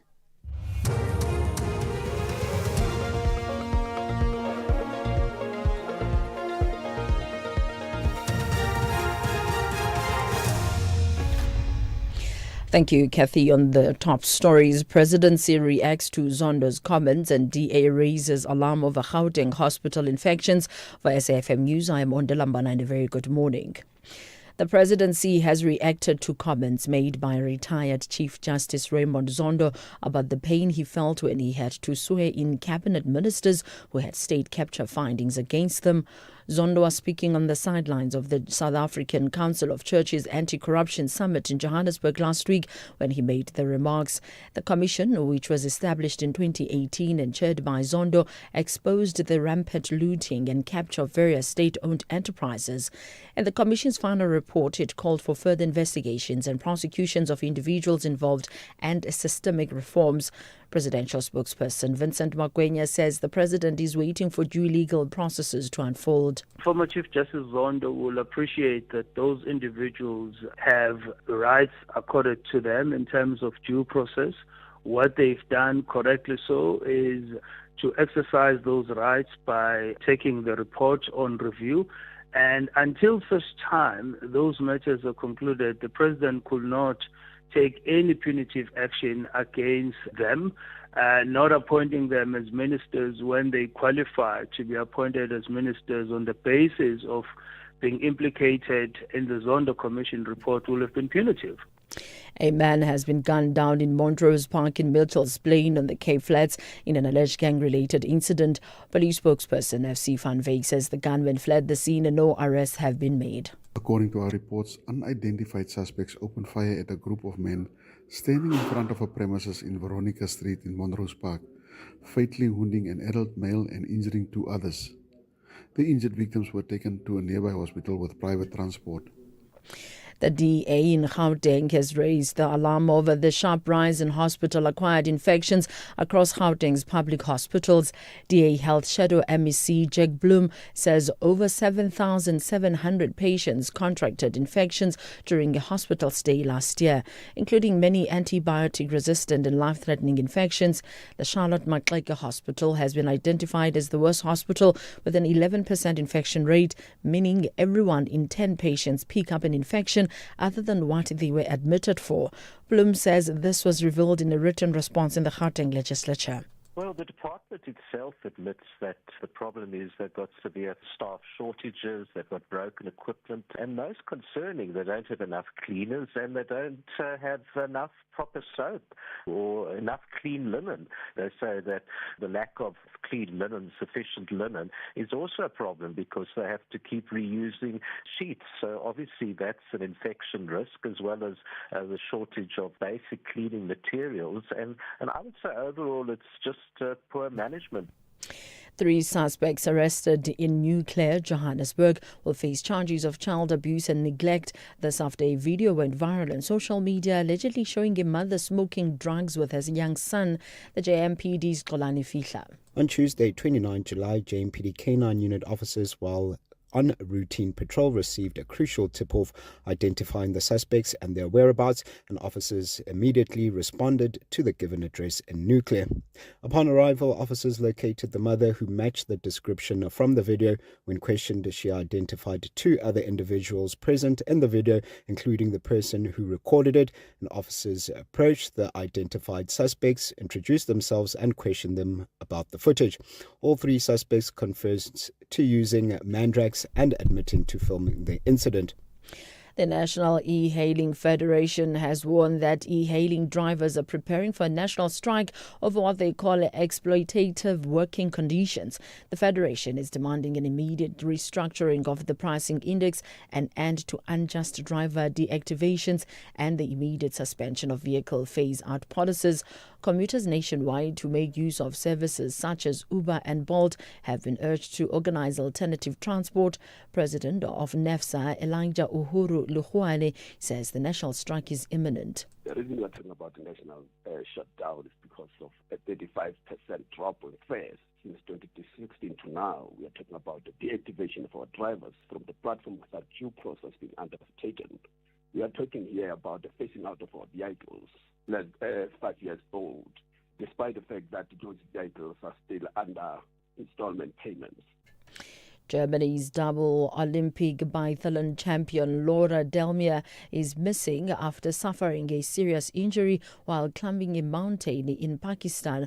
She was caught in a rock fall in the Karakoram Mountains on Monday. Bad weather and the remoteness of the area has hampered rescue efforts. A helicopter managed to fly over the site of the accident yesterday morning and reported that no signs of life could be detected. The search and rescue operation is expected to resume today. Recapping the top story, the presidency has reacted to comments made by retired Chief Justice Raymond Zondo about the pain he felt when he had to swear in cabinet ministers who had state capture findings against them. I'm Ondilambana for SFM News Headlines at 11:30. If you think you cannot afford a lawyer, think again. Clientele Legal has made professional legal services affordable for you. Whether it's a civil, criminal, or labor-related matter, we have a nationwide panel of attorneys standing by to assist you.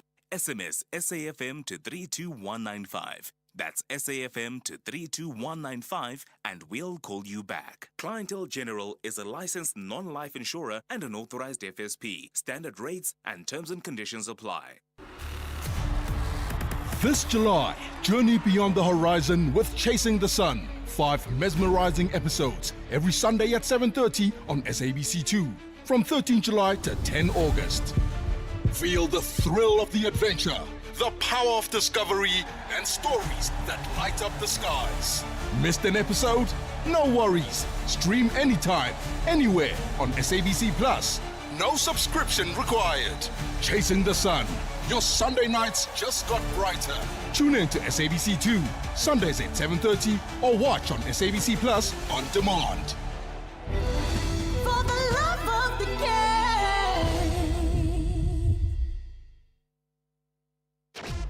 The Talking Point with Cathy Mohlahlana. Weekdays, 9 a.m. till midday.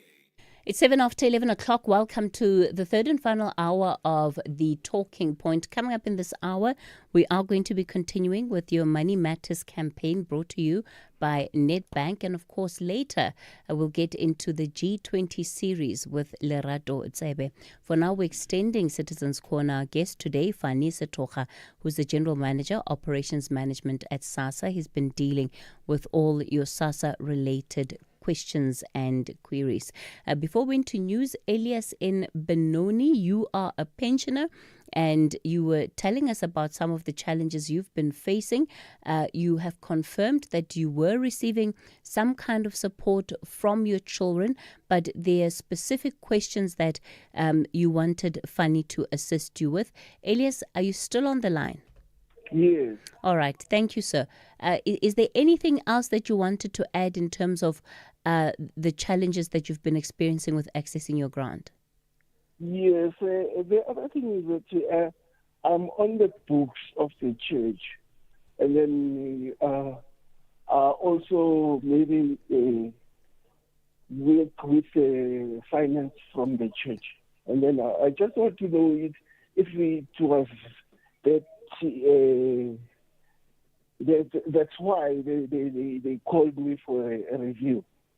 And do you know how far you are with your review, Elias? Did you respond? Yes, I responded. And what was the outcome? What was the outcome, Elias? Oh, they just put me on the system. And then they said they'll call me if there's anything that they want to know. Okay, and since then, have you been receiving your grants or not? Yes, I've received my grant. Okay. At the later stage, but I just wanted to know from that guest of yours that if is it enough that what I've sent? Oh, I see. Okay. All right, Fanny?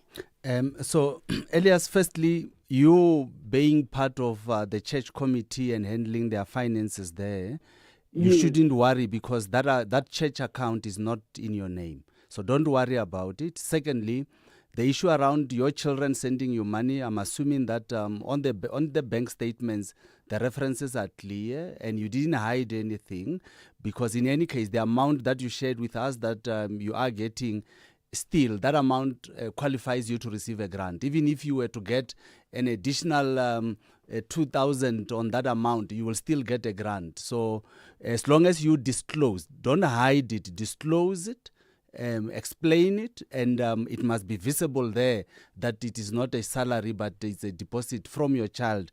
For normal social grants, those elements, we don't really take them into account, except otherwise if it is actually an income. Okay, thank you. All right, Elias, all the best. Temba. Thank you very much. Sure. Temba, you're in Protea. Good morning. Morning, how are you? Good, Temba. Go for it. Yeah, it's about SRD grant. You know, the question of SRD grant, people, they get traumatized when they get declined for the so-called source of income, understand, of which they are in the graveyard. People who are dead, they are receiving 350, but they are saying they are fighting corruption. While they must know that the SRD grant, people, they even compromise their working their employment just for SRD grant. When they get declined, they leave their employment, they go for 350 grand, understand? This is what is happening. They compromise better salary for 350 grand, understand? And people get traumatized when they get declined. Okay, so it's mostly just that contribution that you wanted to make, Temba? Yes. Okay. Lodge, you're calling from Edenville. Good morning. Good morning. Yeah, Cathy, you know, I'm perplexed and concerned about how these SRD grant appeals work. Because, you see, I was declined my application in 2023, about 8 months, until 2024. And then in March, I received a call from somebody. She says she's working somewhere in the office of SASA. And then she says, I've been making a wrong option. I've been making a wrong option when I was making an appeal. Now she advised me to make a correct one. And then she says, no, she will assist me in doing the appeal for that month, which was February 2024. And then she says, no, next month I must make my appeal for myself. So March I made an appeal. Then as the months go by, I received an approval for February, but not for March. And until now, even in 2024 or 2025 now, I made an appeal and I haven't received or been approved yet. And I made the same appeal as she advised. Okay, let's get an answer for you, Lodge. Fanny? So I wouldn't know much modalities, but must remember the appeal tribunal is not SASA. So SASA is a standalone entity, so you can take SASA to court, but it doesn't mean that you've taken the appeals tribunal to court. You can take appeals tribunal to court. It doesn't mean that you've taken SASA to court. So what I'm trying to say is two entities that are separate. So the reasons for them to override SASA's decision, I wouldn't know. They would have been communicated to him, but with SRD 350, I can confirm if his grant was declined, it meant there was an amount that was picked up in one of the accounts that he has. Okay, Lodge, does that answer your question? All right, it looks like Lodge. Yeah. No, I'm still here. But you know what perplexing is that when you make an appeal there, they will show you something like your source of income fixed. What does that mean if it's not working for your appeal? Because if I make an appeal now, it means I'm appealing against the incorrectness of that declination of my grant. So, Lodge, can I check something with you? How many bank accounts do you have? I got only one. And what money do you get and from who?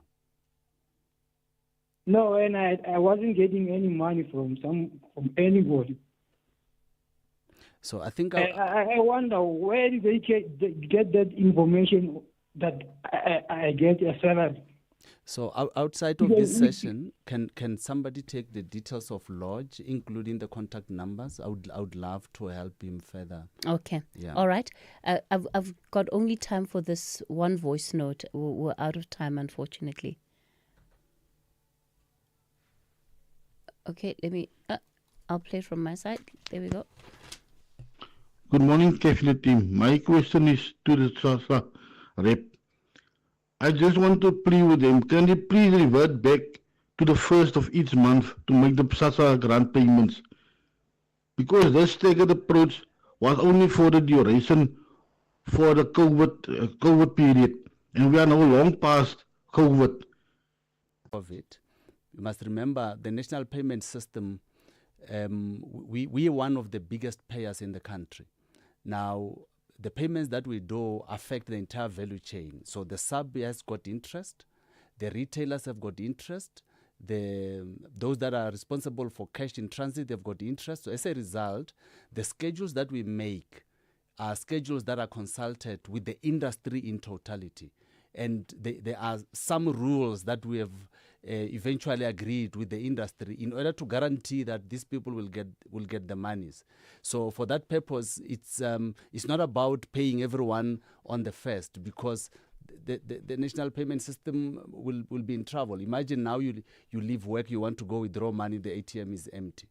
Do you understand? So the arrangement has been put in a manner that we were able to balance, being able not to affect adversely the other members of society, including them, also ensuring that we are able to ensure that they are paid on the first 2-3 days of the start of the month. Okay. Unfortunately, that's where we're going to have to leave it with this conversation. Fani Setoha, thank you so much for coming to studio, for dealing with the questions that you have. For anything else that's outstanding, he is here with some of the officials from the office, especially those that you've sent through on the WhatsApp voice note. We'll try to get them to respond to some of those questions directly. Okay, when we continue, it's the Money Matters campaign brought to you by Nedbank. Keeping your family healthy this winter can feel like a daunting task. Try the Lung Shield range. It includes capsules to support healthy lungs and immunity, a syrup for kids that supports the immune system and promotes lung health, and an effervescent with 13 essential ingredients to optimize immune function. Put your family's health first this winter with the Lung Shield range. Available without a prescription at leading pharmacies. Lung Shield, prescribed by doctors, recommended by pharmacists. Dumelang Mzansi, welcome to the Health Club. This is where we unpack the issues that affect our health, your well-being, and your everyday life. Arthritis, high blood. Losing your health is an event that is not predictable. Organized crime syndicates have infiltrated our healthcare system and has cost the country billions of rands. Claims that are fraudulent could be anything between 5 to 15%. I'm your host, Clement Manyatela. This is the Health Club.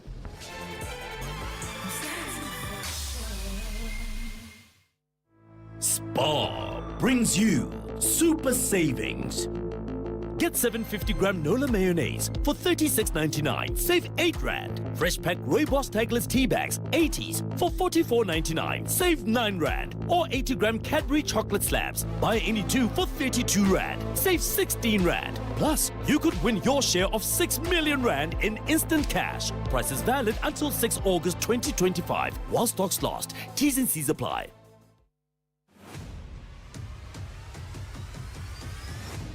Cathy Mohlahlana is streaming live now on Facebook, YouTube, and X at SFM Radio.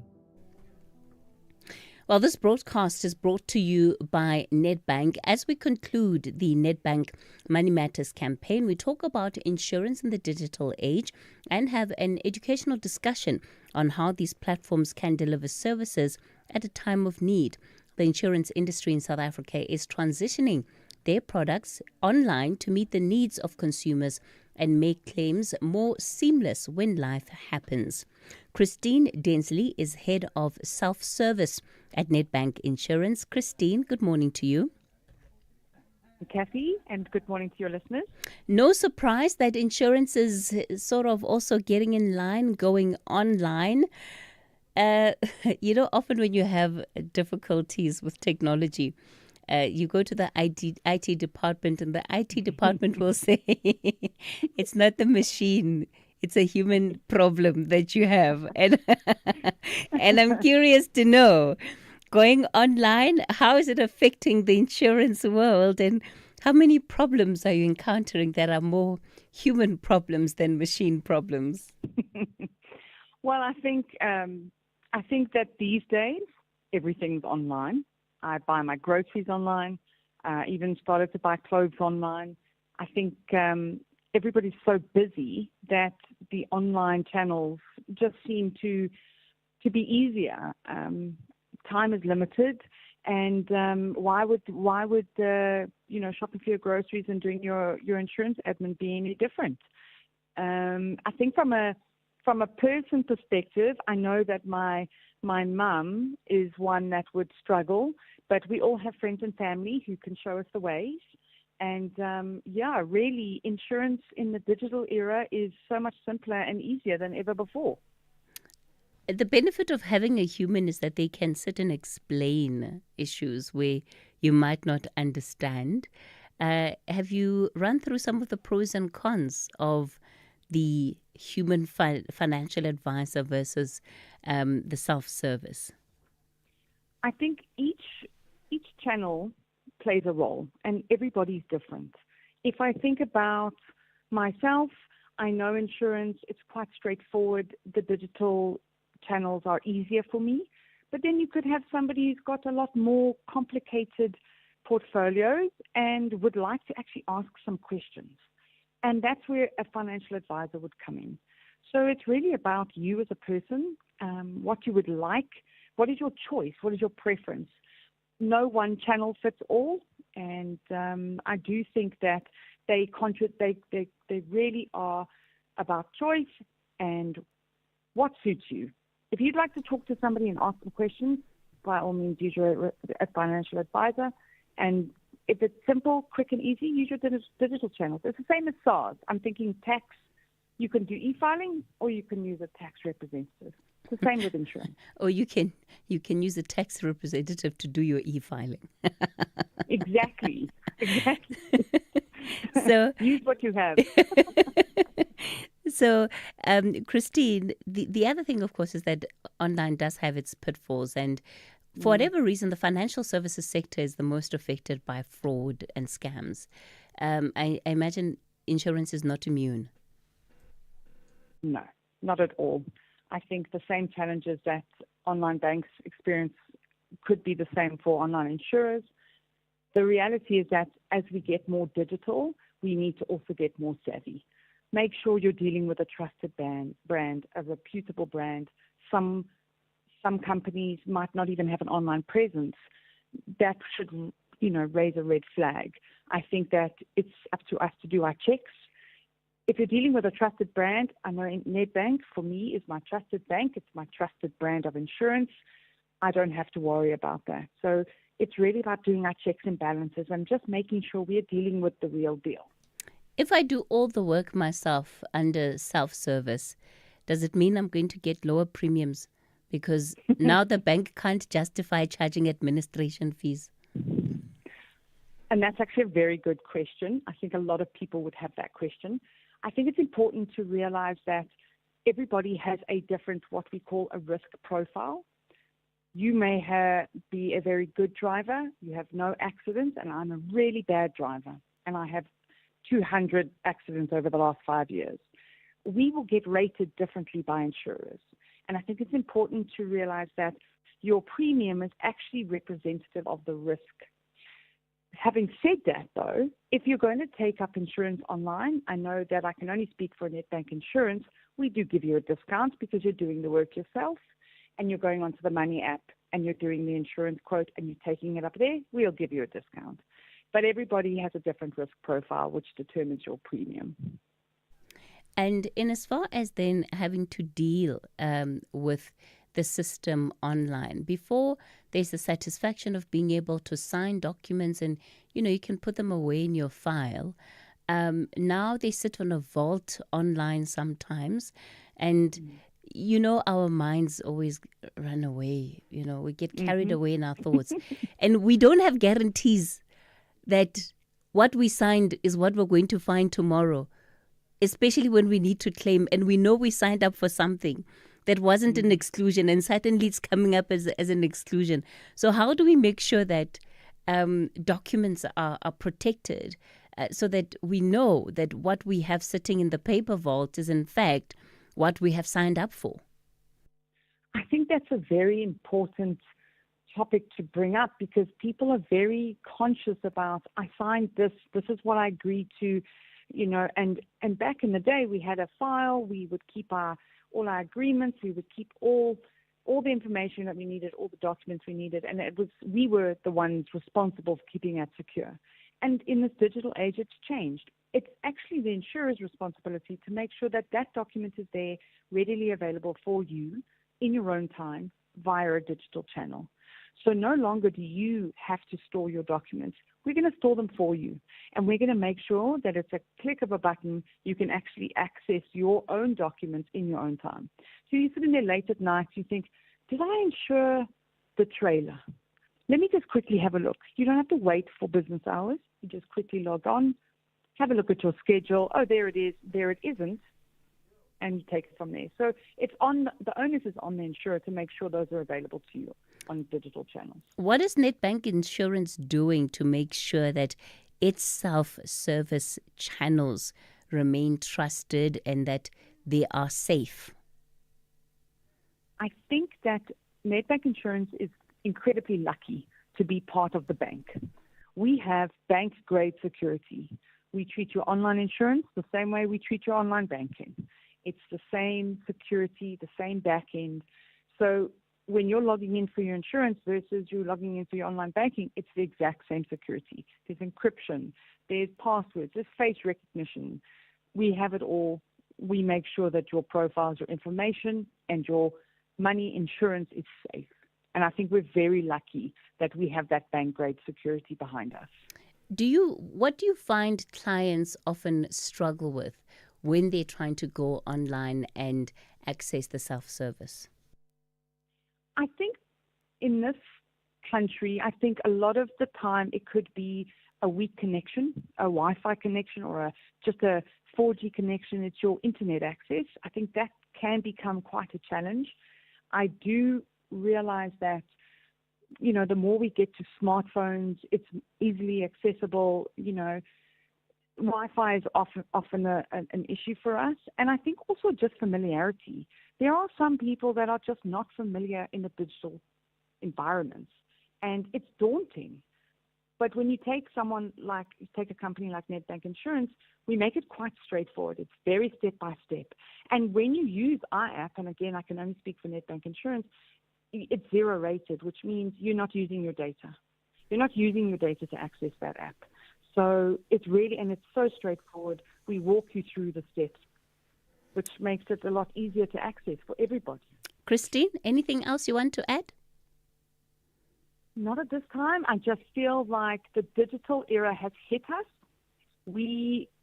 There's a lovely saying, digitize or die, and we're all going to get familiar with it, and it's the future. So, yeah. Yeah. Thanks Good for luck. having me.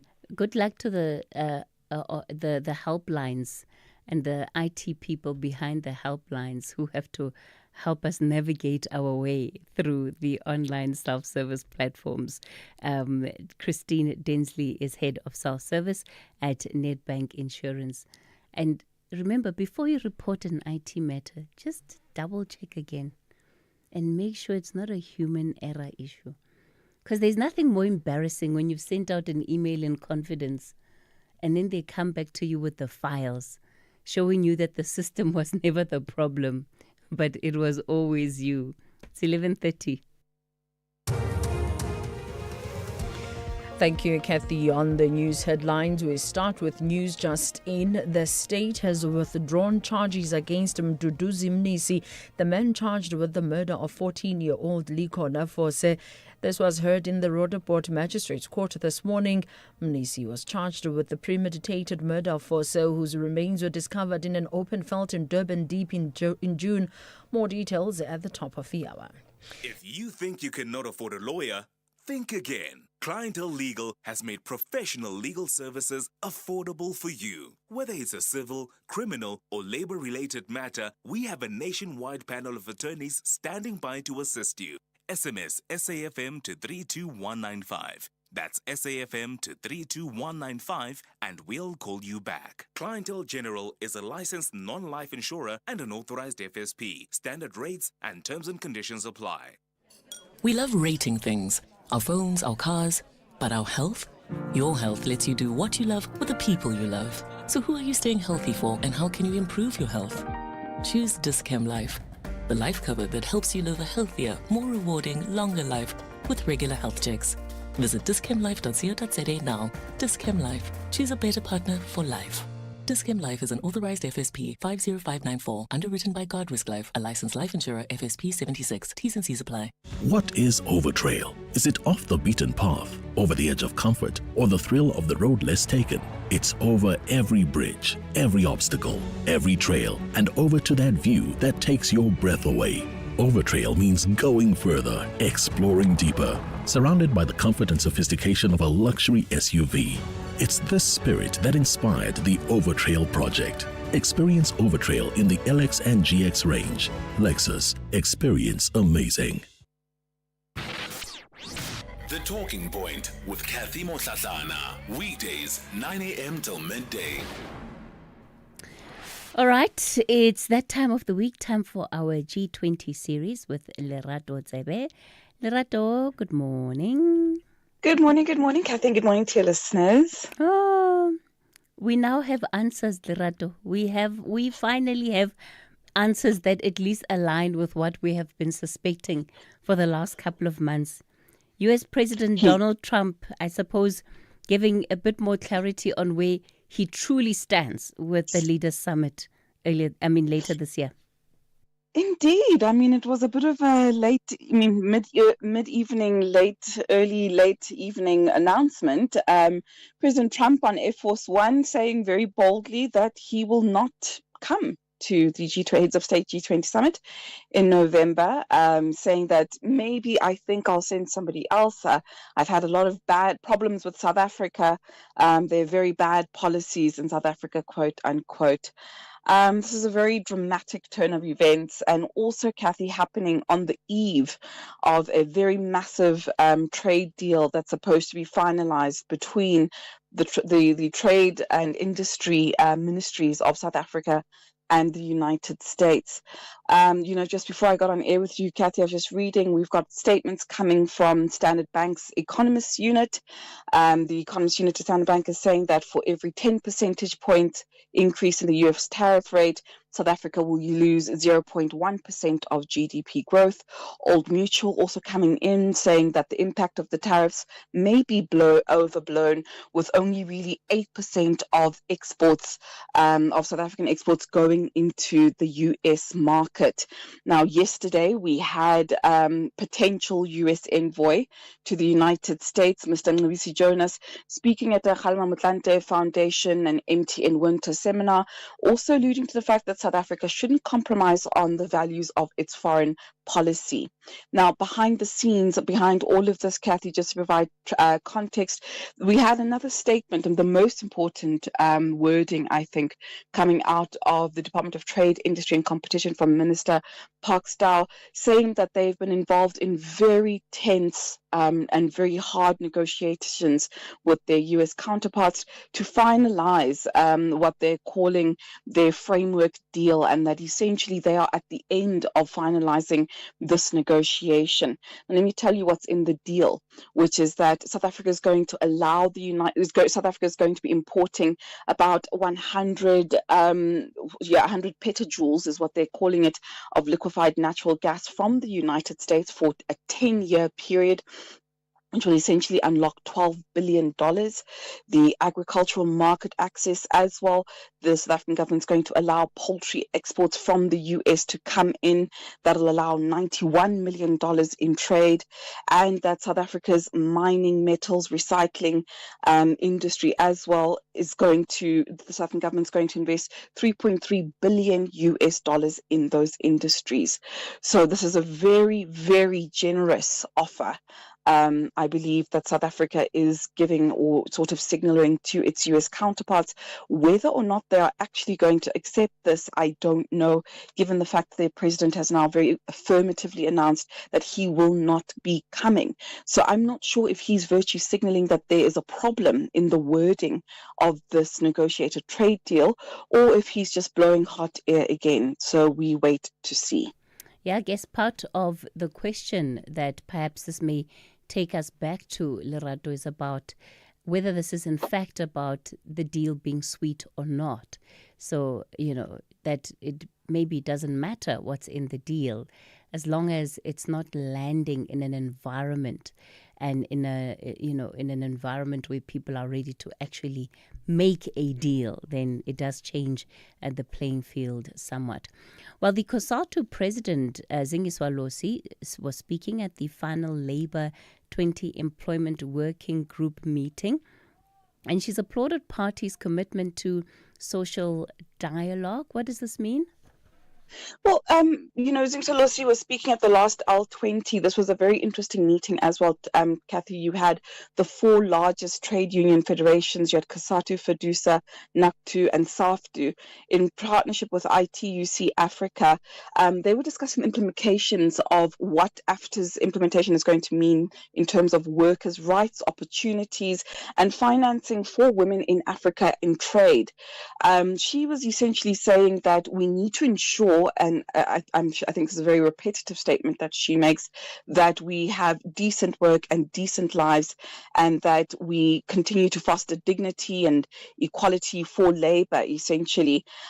She's also sort of laboring on the point that there is still, especially for women, because this was a big part of their deliberations for this L20, was that there's still a 21% gender pay gap across G20 member countries between men and women. So they were just lamenting on ways within which they can mediate and remediate a lot of these challenges that they are facing. There wasn't any massive sort of, big labor agreement that they came out with, in my opinion, but really sort of lamenting how they want to essentially contour these union federations as AfCFTA becomes far more prominent in our inter-Africa trade. Let's look then at the Deputy Finance Minister, David Masondo. We don't see him out and about a lot in the news, do we? He was giving a keynote address at the Africa Consultative Meeting on South Africa's Legacy Initiative to accelerate cross-border infrastructure in Africa. What did he have to say? Well, you stole my intro. I was also going to say the same thing. We hardly ever hear from the Deputy Finance Minister in the country. Very refreshing to hear from him. Minister Masondo was launching, essentially, it's a legacy initiative for African countries to sort of eradicate the impediments of growth and development in Africa. The aim of the meeting essentially is to provide representatives from African countries and other regional institutions to gain a deeper understanding of what they want to do essentially with South Africa's G20 legacy. Now, what they're wanting to do is ensure that they've designed a framework, Cathy, that builds on other initiatives that have been happening throughout the process of the year for us. These are around development financing, infrastructure, et cetera, et cetera, et cetera. You had your big players and big financial institutions at this meeting. So you had the AFDB, you had the DBSA, you had Treasury, you had the DGs for the Africa desk at DIRCO.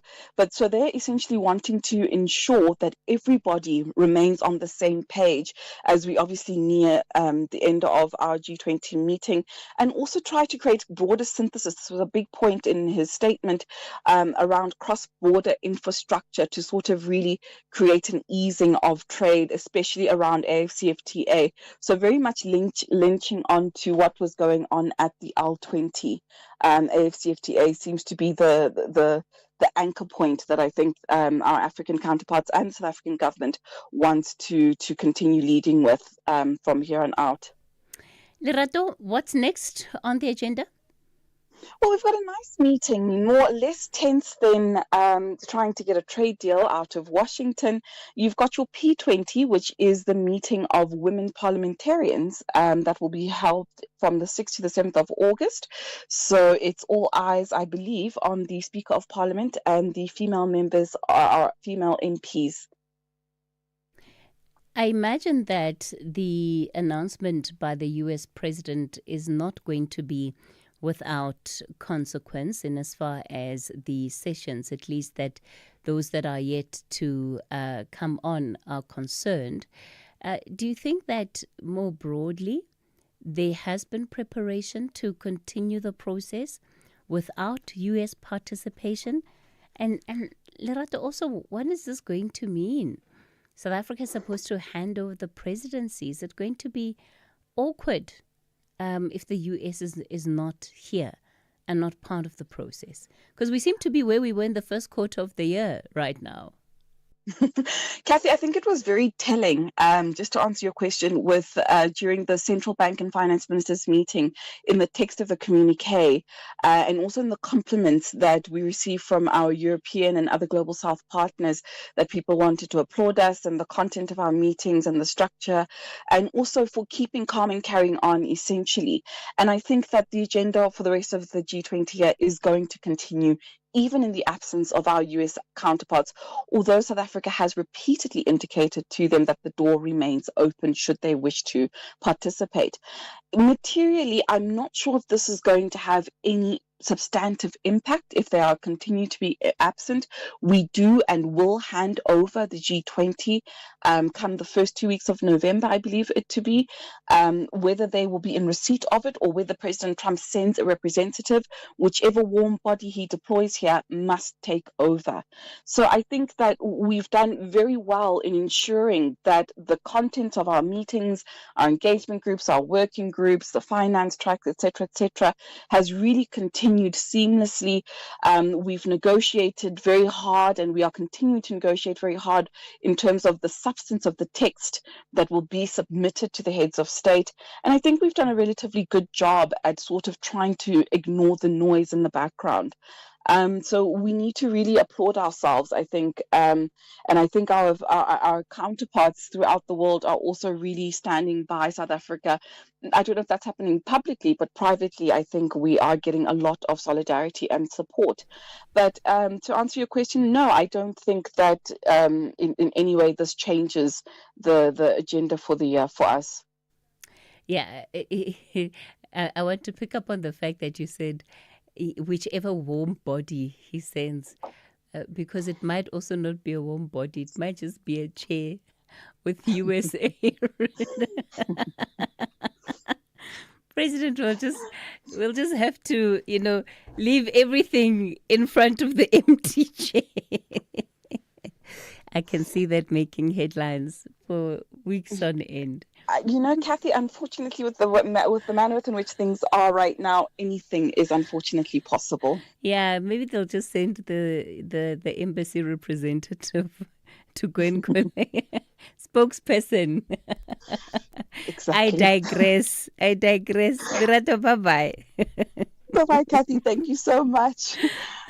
Yeah, let's end it before my ideas start getting worse, and then I have to account for why it is that I said what I said. We'll leave it there on the talking point for today. It's been a pleasure being in your company. The show back with you again tomorrow between 9 and midday. Coming up next is the book reading. If you think you cannot afford a lawyer, think again. Clientele Legal has made professional legal services affordable for you. Whether it's a civil, criminal, or labor-related matter, we have a nationwide panel of attorneys standing by to assist you. SMS SAFM to 32195. That's SAFM to 32195 and we'll call you back. Clientele General is a licensed non-life insurer and an authorized FSP. Standard rates and terms and conditions apply. Hey, want to check your TV license balance conveniently? Look no further. Our SMS service allows you to do just that. By sending a message containing your ID or TV license number to 44210, you can quickly access your balance without needing multiple inquiries or waiting on hold. Plus, standard SMS rates apply. Take advantage of this efficient method to stay informed and streamline your payment process today. T's and C's apply. Breaking news. SARS has enhanced the personal income tax return form. It has simpler questions that adapt to your income and deductions based on your answers. Whether you're employed or self-employed, the digital form has built-in guidance and the option to save and finish later. Tax matters, so does your time. File with ease on e-filing or the SARS Mobi app today. Go to sars.gov.za. SARS, at your service. Here, there, and everywhere. SAFM 105 FM in Polokwane.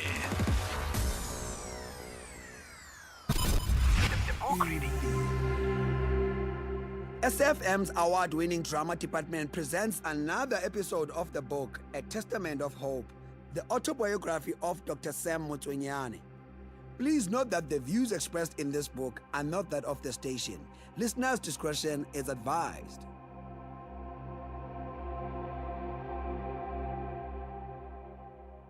My overall impression about the mission of the joint delegation was that it was indeed a success in terms of the attendance and nature of discussions which took place at each and every place visited. I must, however, stress that our audiences remain deeply concerned and highly critical of the political situation in the country.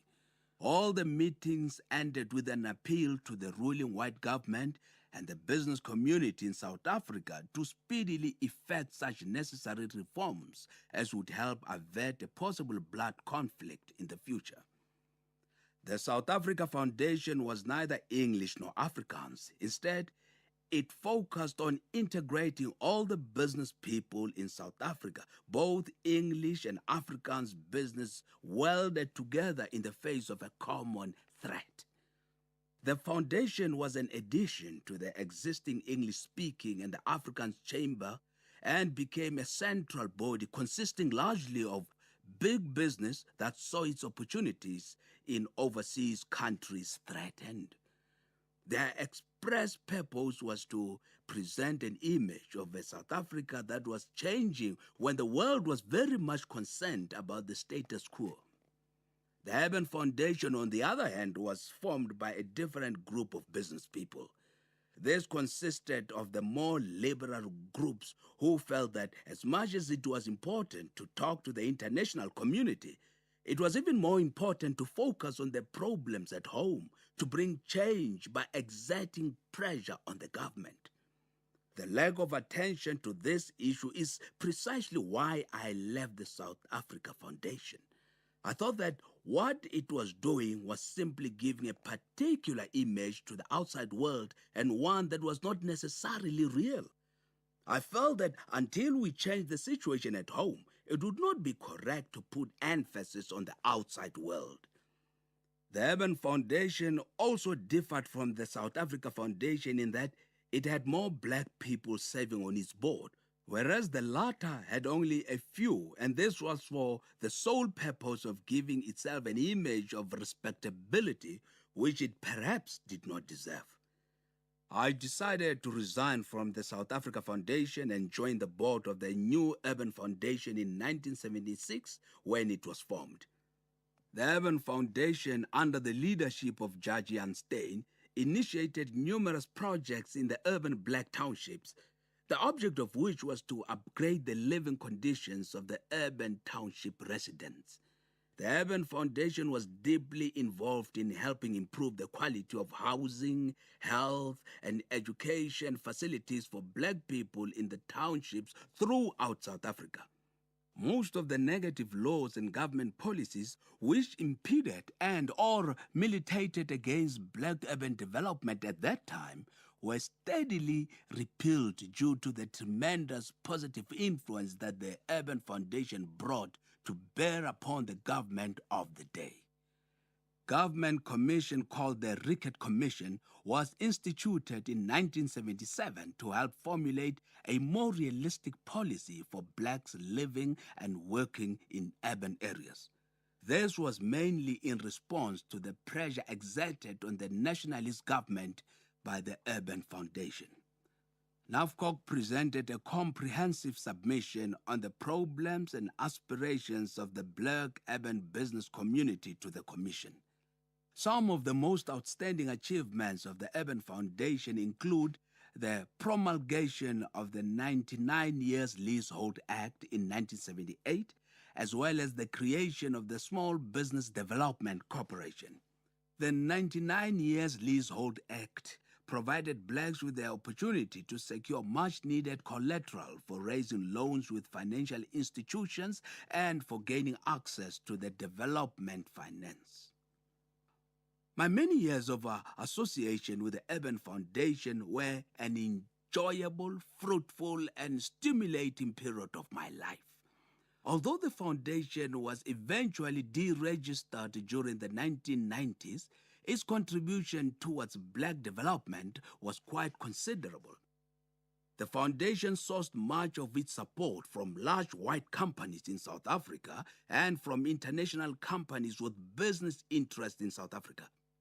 This was at a time when widespread international sanctions were being imposed on the country, with immense support from the United Nations and such leading first world countries as Britain, America, Germany, France, Canada, Japan, and third world countries in Asia, South America, and Africa.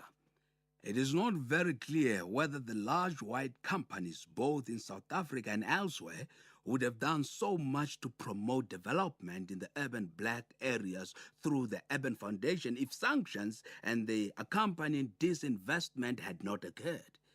It appears to me as if the very existence of the foundation was as a result of the enormous pressure for change that was imposed upon South African societies and the business community in particular. If this had not happened, I have my doubts whether there would have been an Urban Foundation with the contributions that it received from business within South Africa and outside the country. Intensified external pressure on South Africa also compelled many local and overseas companies operating in the country during the 1970s to adjust and reorient their policies towards a more racially inclusive and less discriminatory direction. In line with this new business policy reorientation, partnership companies were formed. In some instances, a few blacks with business experience or leadership capabilities were invited to serve on the boards of predominantly white companies.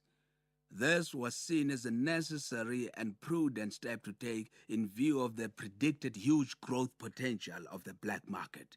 It was not until the 1970s that the enormity and attractiveness of the African market became apparent to some people, and when they did see this, they invited blacks to serve on their boards and opened up other opportunities as well. With companies with good foresight clearly saw the wisdom of bringing prominent black people onto their boards, which would facilitate their access to the black market. It was within this changing business landscape that in 1972, NAFCOC established the first company on a 51.49% partnership basis with an Englishman and a publisher, Mr. John Kibble, who originally came from England and had lived and acquired enormous experience in publishing magazines and business publications in the Middle East. NAFCOC agreed to enter into partnership with him in order to produce its own monthly business magazine, the African Business and Chamber of Commerce Review. We also wanted to be in a position to benefit from his board experience as a publisher. Mr. Keeble played the role of managing editor of the magazine for 10 years. I served as chairman of both the joint company, African Business Publication Pty Limited, and its NAFCOC holding company, African Business Publications Holding Limited. When John Keeble sold his 49% shareholding in the publishing company to NAFCOC in 1982, Mr. Simon Kutumela, a founding and executive committee member of NAFCOC, was appointed as general manager and editor of the company. Mr. Kutumela held this position until 1993, when he retired due to ill health. I remained the chairman of both the publishing and holding companies until 1996, when I left the country to assume an ambassadorial position in the Gulf states. During the 23 years of my chairmanship of the publishing company, it made little profit as all the business publications were supplied free of charge to NAFCOC members. It can be stated without any contradiction, however, that the African business publication served as a highly effective information tool in the promotion of all NAFCOC activities over a long period of nearly 24 years. The African Business and Chamber of Commerce Review and its sister publications, The Black Farmer and The Black Industrialist, ceased publication in 1996 due to poor management and the shortage of funds necessary for recapitalization of the company.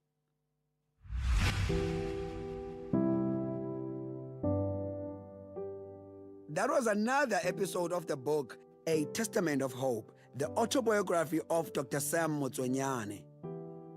The book is available online on www.kmmr.co.za, KMMR Publishers, and in all leading bookstores countrywide. It is broadcast on SAFM at 11:45 Monday to Thursday on The Talking Point. It is produced for the station by Vovi Patala, read by Samson Kumalo. Technical production, Wiseman Manele, Nanda Koza, and Tato Mapuruma.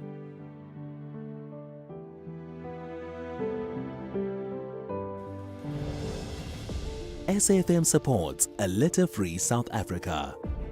Play your part in keeping our surroundings and environment clean. SAFM, leading the conversation. Gender-based violence is destroying lives and tearing communities apart.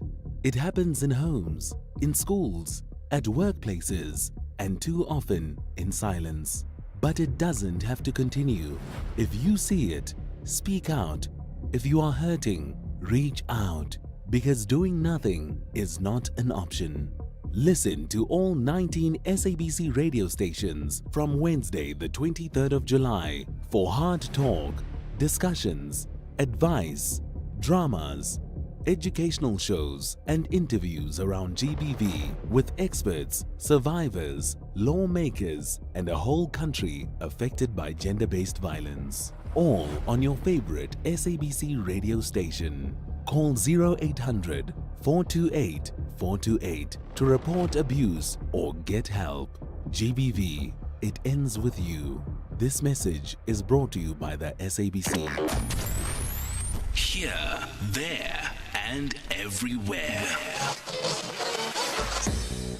SAFM 104.3 FM in Rustenburg.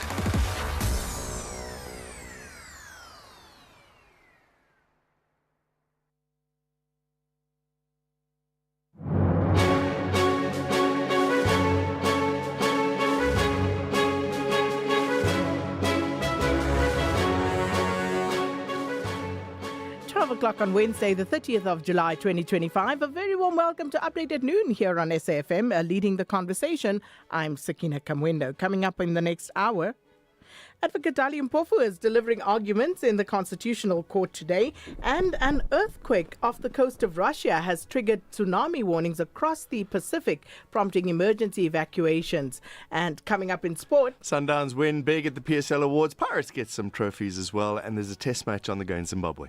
John Kirika. Yeah, those awards, quite interesting, but of course, John will tell us more about that. And we also want to hear from you, so let us know what's on your mind. Share your thoughts with us on 41391. That's our SMS line number. It's charged at R150 per SMS. You can also get in touch via X, our handle at SABC News_radio, or you can send us a WhatsApp voice note on 082-692-3909. Well, these and more stories coming up on this Hump Day edition of Updated Noon. First, though, here's the latest news with Ondelambana.